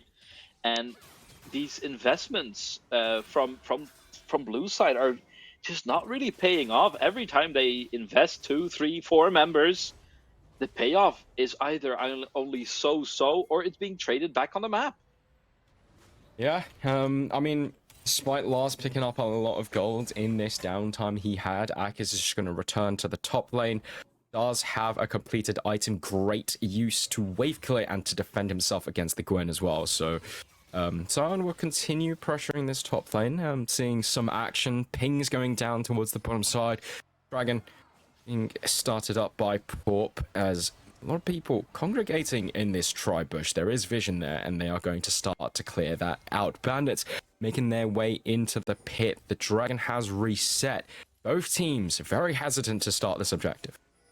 Yeah, and there is a bit of an advantage currently for our friends on blue, right? Because this Sion is proxying the wave. The top laners don't have teleport, but with the charge that Sion has, he can get there just a little quicker than Lars can. So unless they can pick someone off, the tempo is quite even. But Broad Friends seem to tie off a little bit with QPR getting caught. Zeta is in a world of trouble. Tries to use the crash down to get a shield. Pops the ghost as well, but it's a flash forward from Lunkafur, who's going to secure the kill with the heartbreak. Now stolen. The soul of the rail crash down gets interrupted by Akaz, as it's a beautiful cancel on the jungler of the Bandits. Akaz, his roams have been fantastic this game. Yeah, and trading your support for the enemy jungler is a worthwhile one, especially if it translates into picking of Rayu as well. Yeah, they're looking for a kill onto Rayu. Spark with the 4th shot picks him off, and as more chaos erupts, Javier Vampire and Awerpis need to get out of here. It's a deadly flourish that lands onto the Allosaurus pool. It's gonna get some reinforcements to help him pursue his enemies. Javier Vampire does manage to retreat. Unbreakable Will is popped by Awerpis as the Bandits retreat and drop more kills. Broad Friends suddenly, it's a back and forth of the ages. They have regained control of this game. And Sylvanix, where have we seen this before? Up, another skirmish. Yeah, another skirmish break. Lunkafur just respawned and just come back to die. That jungler, he had 3 kills and he's just lost so much of his own tempo. Yeah, where have we seen this before? A team that should be doing a lot better in lane, seem to be doing okay, getting back, and then suddenly through the power of skirmish into skirmish into skirmish, are fighting their way into the game and getting a lead. My word, I mean, I'm not gonna lie, I'm looking at this Bandits play. The 32 breaker now. I was just about to criticize them, but Javier Vampire wants to change my mind. Zeta gets knocked out. What a sidestep from the Varus. It buys himself an extra time for Ray to come down with a Spirit Rush and slays off the support of Broad Friends. Now Lars on the top side, looking like he's going to be the one in trouble. Uses the needlework to slow down his chases as he does manage to get away eventually. But my word, what movement from the AD carry of the Bandits. Yeah, back and forth, back and forth. However, as we're going back and forth, I think it's Broad Friends who are due for another win on the skirmish field, right? Yeah, last play has been going in favor of Bandits. Yeah, let's give him a herald to keep the ebb and flow of this game going. Yeah, I mean, this is crazy. I love the chaos. Love how these two teams aren't backing down against each other. It's a new age of the 4 nations. No longer are we going to see teams just farm up until late game scaling. They're not scared to take it toe-to-toe, and the Rift Herald will be secured by Broad Friends off the back of some priority. Top turret also taken down. So Broad Friends, look at that gold lead. They are sitting comfortable at 15 minutes. Yeah, a 1K gold lead is very, very comfortable, and mainly because it's sitting on that Sinzao, such a big threat to almost anyone on the side of Bandits, and that is really where your issue is at. Because once the Sinzao goes in, and the Alistar is not there to push him out again, it is a tough team fight to play. If you're a Varus, if you're a Viego, Ari can get out with the Spirit Rush, obviously. However, popping that every time the Sinzao goes in, you have to be very, very mindful of the boundaries of your champions as Bandits. Absolutely. I mean, whilst Broad and Friends do sit with a gold lead, I'm gonna hold my breath in that one, because this game doesn't seem to be stopping on how back and forth it has been. It's almost like watching tug of war at a very high level. So yeah, it's difficult, but Porp, what a game this guy has been having on the Xin Zhao, hasn't he? Yeah, these two teams, they feel like siblings, and they have to share the PlayStation. No, Mom says it's my time with the gold lead now. Okay, honey. And then here you go, and you get to be in the lead for a minute now, and then it's our turn again. I've been there.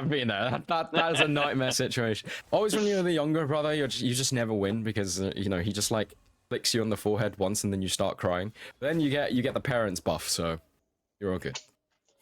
Yeah, it is a rough price to pay, isn't it? Now another collapse. Setting up. Seeing a fight towards the bot side here. Zeta again caught in the river. This time, no reinforcements. Caviar Vampire, 2 kills in this game now.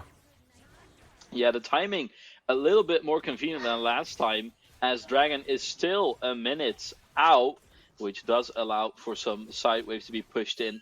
But just take a look at how the map is being played. Rod and Friends are really doing well, getting the grubs, 2 towers on their names, and that is where the majority of this the small gold lead is stemming from these towers and their gold bounties. Well, bounties, just regular rewards. Yeah, I mean, I think the gold lead's still healthy for Run and Friends. They should still be in the driver's seat as this next dragon spawns. I'm so curious to see which of these two teams will be able to secure the prio around the lanes of this objective so that they can get control over the river. Yeah, and the resets from QQ are coming through a little on the later side, meaning that the Bandits might have tempo on the Dragon if they can get their priority back in mid. But they seem a bit hesitant. They don't want to face check, not really scouting out the resets coming through from Broad and Friends, meaning that the vision will remain intact for Broad and Friends, and that is a significant advantage when the Dragon is only 5 seconds out. Yeah, spawning soon, and it looks like an engage started up by a Werpis. The Spirit Rush is going to get used by Ryu, and the fed one from Brother and Friends is slain first. Down goes Porp as Lars TP's in to rain more havoc. The needlework just about shredding through the health bar of Akkers. As going forward, it's going to be Lunkerfer. He eats a bunch of damage, and a failed Alistair combo. Let's Akkers open the gates up, but the Scion ultimate as Brother and Friends turn this fight around. A micro misplay from the side of the Bandits opens up an opportunity for Broad and Friends. Lunkerfer looks to assassinate Spark, but he blows a shot in the face of the jungler of the Bandits as Akkers is going to get a knock up onto Lars, and the Bandits, they drop like flies in the mid lane. Yeah, Bandits really giving it their all, but it's just not good enough this time around. Broad and Friends punishing the overstep, and even though QQR's Tibbers is pulling in a moo and finding no friends, Attack makes up for it tenfold with the 3-man charge, knocking him up and whacking him down. It is the Dragon going over, second one for Broad and Friends, and this might be the fight that will break the game wide open. What was once just a barely 1,000 gold lead for Broad and Friends has now ballooned twice, almost threefold. That's the kind of side ultimate you see on the front page of the papers. Werpis is now kind of in some sort of no man's land. It's just going to get caught out. QQR gets his first kill of the game. As Ryu having to use the Spirit Rush to get away. And Broad and Friends, like as you said, the deadlock surely's got to be broken now. Surely they get their grasp on this game as it's Bandits that are on the back foot. Yeah, and how will they play from behind Will they play the map? Will they play the fights? Up to this moment, they have been favoring these fights, thinking they can get the upper hand that way. But for the last few fights, that is just not the truth! Hang on. Porp is going to flash forward, uses the Crescent Guard to knock people away. It doesn't result in a fight, but it leads to a second charge off the Rift Herald. That Artican is on the bottom side of the map, and so Bron and friends have the priority to go over there if they want a warp. It's getting caught once again. This is like watching a replay, but except, ladies and gentlemen, it is actually live action. The Werpus, that ultimate is down. Artican available to start without an Alistar ult. Yeah, and that is the only objective left on the map. It's exactly what Bron and friends are going for, because, well, truth be told, there aren't any real tier 1 towers anymore that you can be pressuring. So it's a lot harder for the Bandits to walk up to this. It looks like they'll just be giving it over, respecting that they are not in a position to be contesting anything right now. However, they're not grouping up to answer in top or try and get a play in mid. They feel a bit disjointed, a bit like they're playing without comms this game. They're going to have to find each other once again. Unless Lars, it's not enough. Yeah, I mean, Lunkafara is here. Could potentially go for the dive. There's no wave, and the wave is so far away. I don't even know if this is possible. In the meantime, down in the mid lane, Rayu forced to use the Spirit Rush again. Lunkafara is almost dead. Look at his health bar. He's still going for the dive, looking for Akkers in the top lane. I'm hoping the camera can pan over at some point as we finally see Lunkafara did get away with the Heartbreaker. But my word, yeah, Bandits, they look all over the shop. What is going on with them? Yeah, and if they are not finding their footing real soon, then the game might be beyond saving. And, look, it's dead! Akkers in 1 versus 2 is going to take down Lunkafara.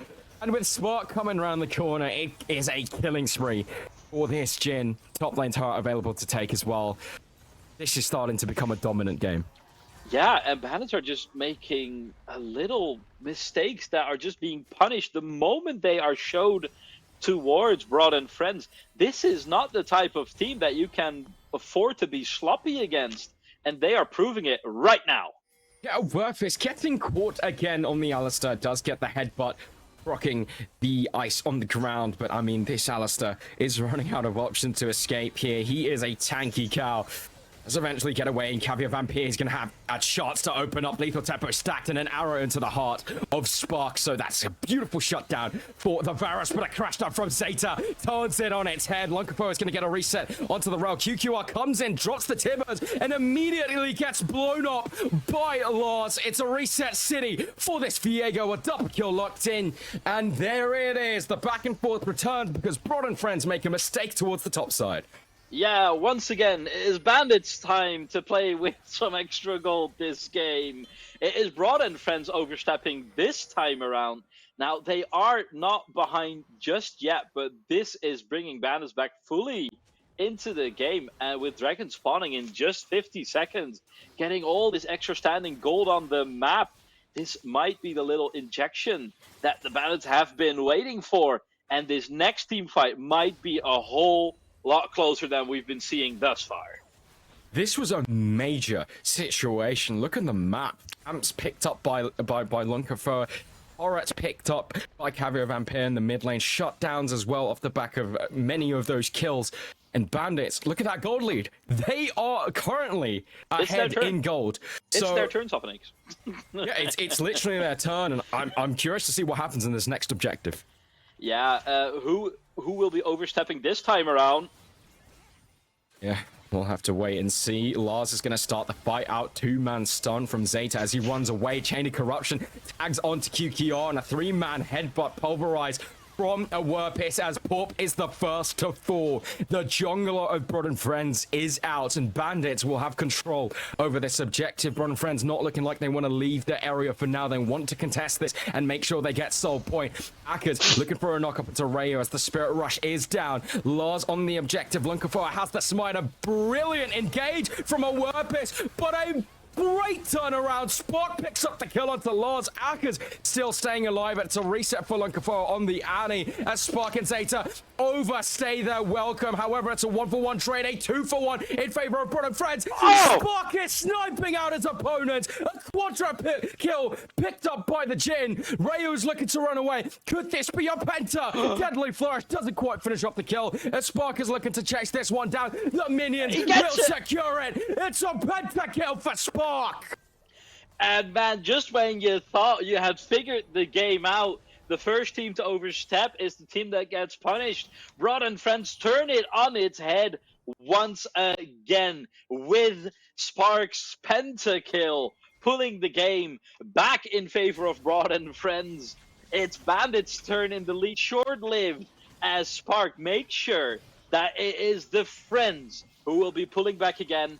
And now with the eyes on the Baron, this might be the very last time that we see the gold lead exchange hands. Oh, Bandits, it was looking so good with that first catch onto Port, but they overplayed. They're making a catch onto QQR. He might just be a sacrificial lamb, as the Baron buff already picked up Lars, chasing forward with the needlework, but the rest of his team too far away to do anything significant. Lunkafura chasing down with the stolen soul of the Annie. Zeta, oh no! Oh, Spark sends his support to his doom! It will be 2 kills. At least they get away with 3 Barons. But my word. Is that a hexakill? Yeah, very Jin coded, lore accurate Jin.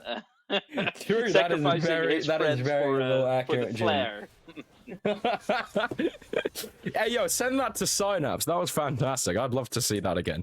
But wow, what a game. Yeah, I'd still say, despite losing some members on the way out there, you're still getting Baron on your Scion. You're still getting Baron on your jungler. It is very, very positive still. They are remaining in the gold lead, a whole 500 gold. Yes, it's important. Every ducat matters in this game because the margins are so absolutely microscopical.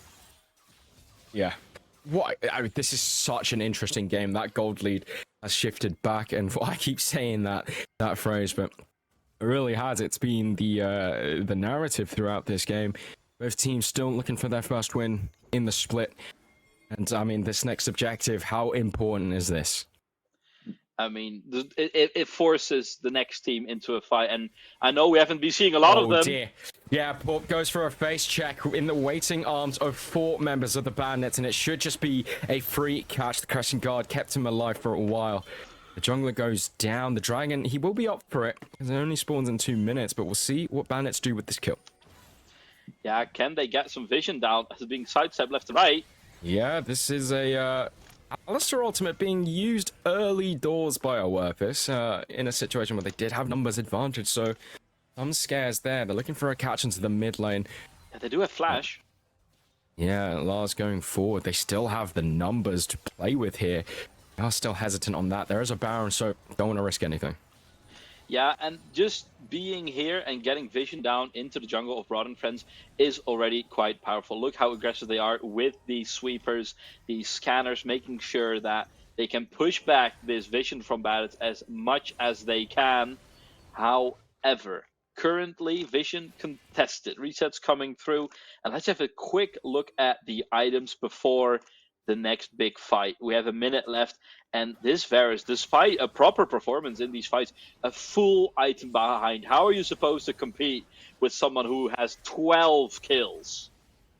That's a great question, and not one I have an answer to, because currently Spark, I mean, Jin seems to be a very successful champion today in the UKL. Zerayu does get a charm onto Spark. I mean, QQR, sorry, that's a really big catch. He does enter the Zhonya's port. It's the first full reset. Now coming in for Lunkafora. A TP from Lars as well. Brod and Friends in trouble, but Owerpis saves the mid laner of Brod and Friends. He's out. Lunkafora has been sold by his own support. A double kill for the Annie. Calvio Vampire does pick up a shutdown as Spark firing shots from the other side. It's a 1v1 between the 280 carries. Great sidestep from Spark away from the arrow. Zeta's gonna fall to Lars.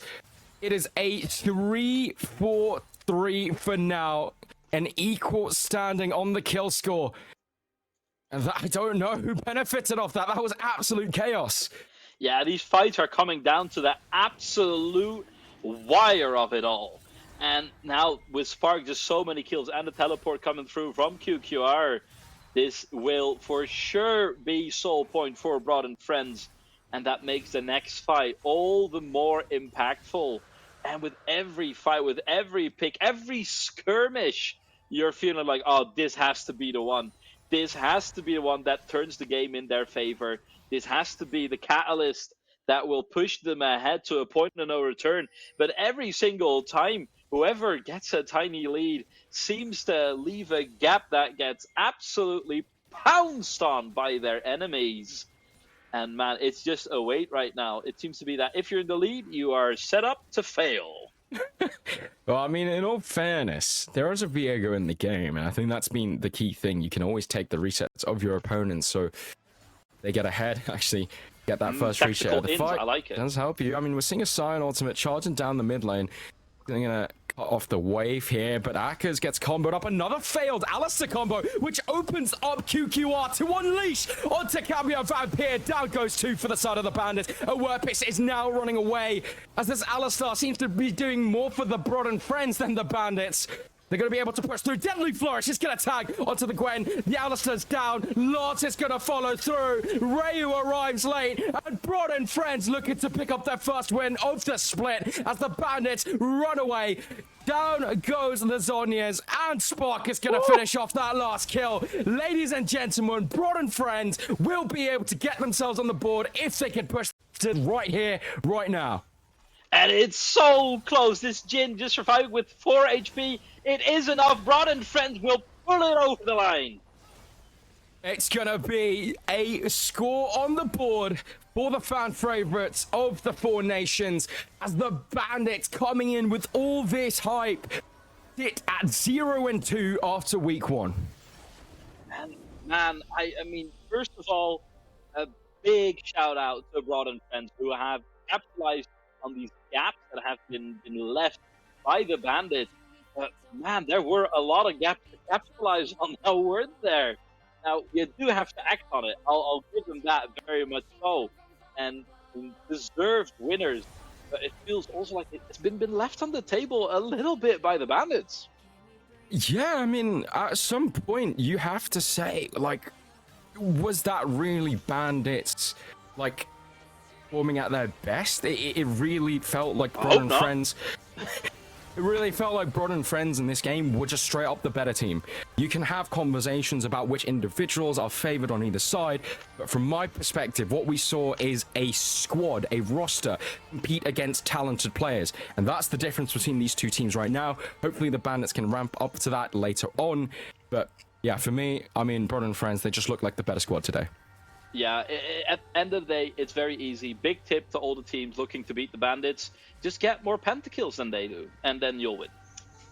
Yeah, they did get 100% more pentakills than their opponents, but we'll leave it to the analyst desk to break the rest of that down, so don't go anywhere. We'll send it to them. There's no break. Whoops, my bad. Correct, there is no break. We're ready for that. We were prepared for that one indeed, but how do we feel about that one? Right, they're talking about, okay, Broad were the better team on the day. I think that they had more good moments, but I feel like there's still a lot left that we need to see from these two teams, right? I think there's a lot of potential. There's a lot of upward growth from here, but it needs to happen. I feel like they can't stay on this consistency and this trajectory all the way through the season. But you know what, Medical? It is day 2. Yeah, I think Broad did just have a bit more of a spark about them in this game. It's the name of their AD carry. If anyone didn't catch that, you're welcome. No, but I think this was a very interesting game, very, very back and forth. Definitely in the early stages, we sort of had this building idea of Porp on Broad really leading the charge, but then Rio on the side of the Bandits really standing up for them, but ultimately it does just come down to Spark in the end. As so often it does, and this is a little bit of a look at one of those fights in the bot lane. Initially starts off looking pretty good for the Broads, but look at the minimap in the bottom right. Here we are, thank you very much.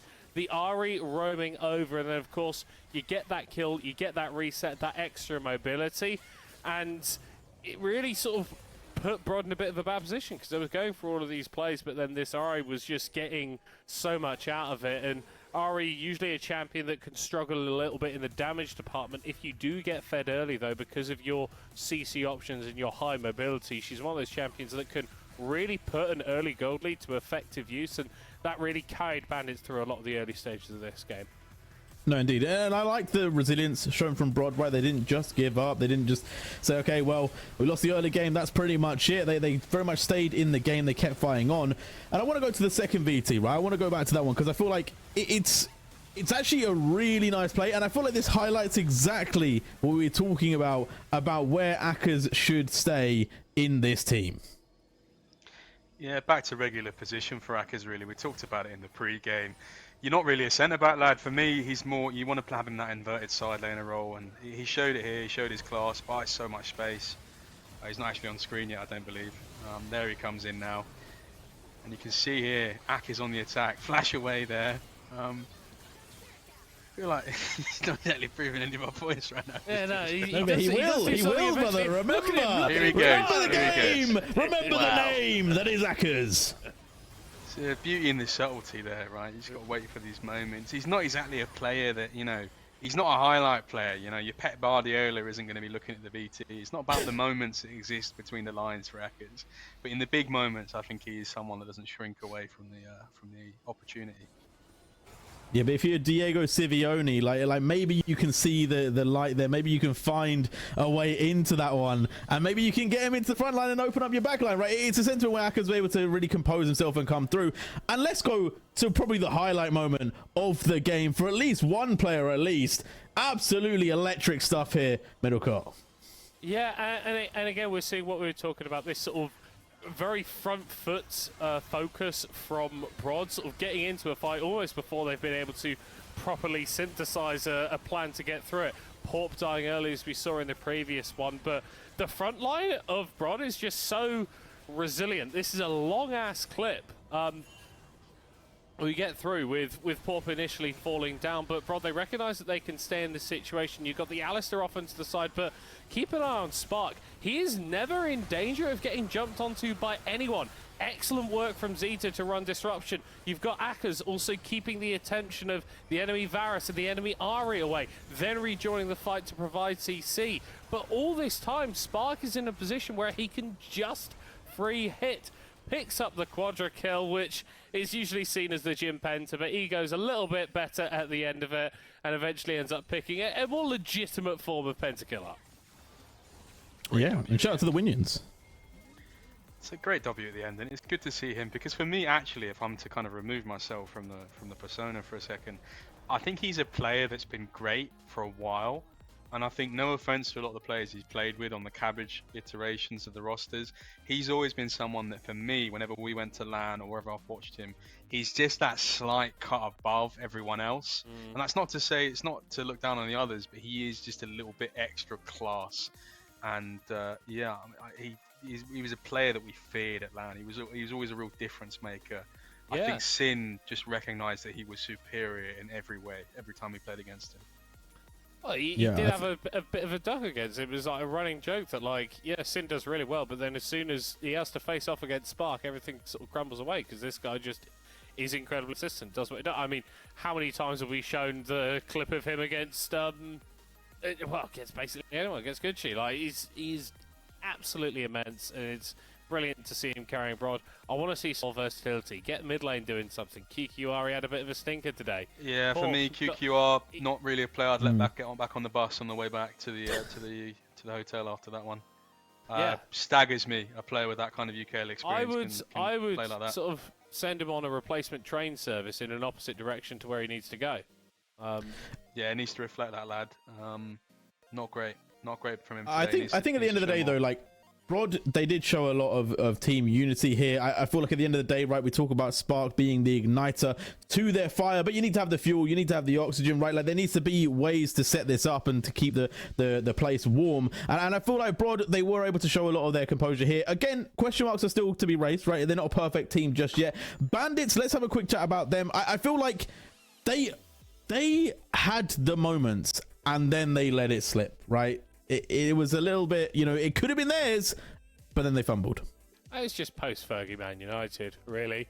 You got a team Louis that's van been Gaal, he was tough. expertly crafted, initially winning titles, and then you lean a little bit too much into the sort of Netherlands like influence, and it starts going poorly for you. I reckon we're going to be seeing Portuguese guys getting involved with them as well. Maybe you've got a Scot in the interim too. Yeah, not. Is that a self-promotion from yourself there? A Scot? No. A middle Scot? I wouldn't coach a team of their caliber. Okay. I wouldn't do that. He's more of a relegation kind of guy. Yeah. Allardyce, you know. Once it Warnock. starts looking a little bit rough towards the end of the season, then maybe you can give me a call. I've got sort of numerous connections within the UKEL. I can make sure that even if we don't win on the Rift, we win in the sort of scheduling documents and the results documents, and I think that's where it really matters. Change your name to Middle Management. The cold hard yards being fought there by Middlecourt. I don't know if we have a standings graphic at all, but it is obviously just day 2, so it doesn't really mean too much. There's still a lot left to play for, still a lot of games to be had, but that's going to be all from us today. Final roundup of what we saw today. Any final words from you two? Middle, you can go first. Oh, I could, but I choose not to.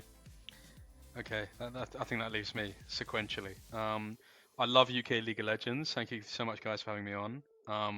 Here's some more UK League of Legends, and I hope everyone enjoyed watching. And yeah, let's have a great split. Let's have a great split indeed. We will see you guys back on Monday. There'll be a little bit of stuff maybe on Saturday if you stay tuned. But until then, we'll see you soon.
Man börjar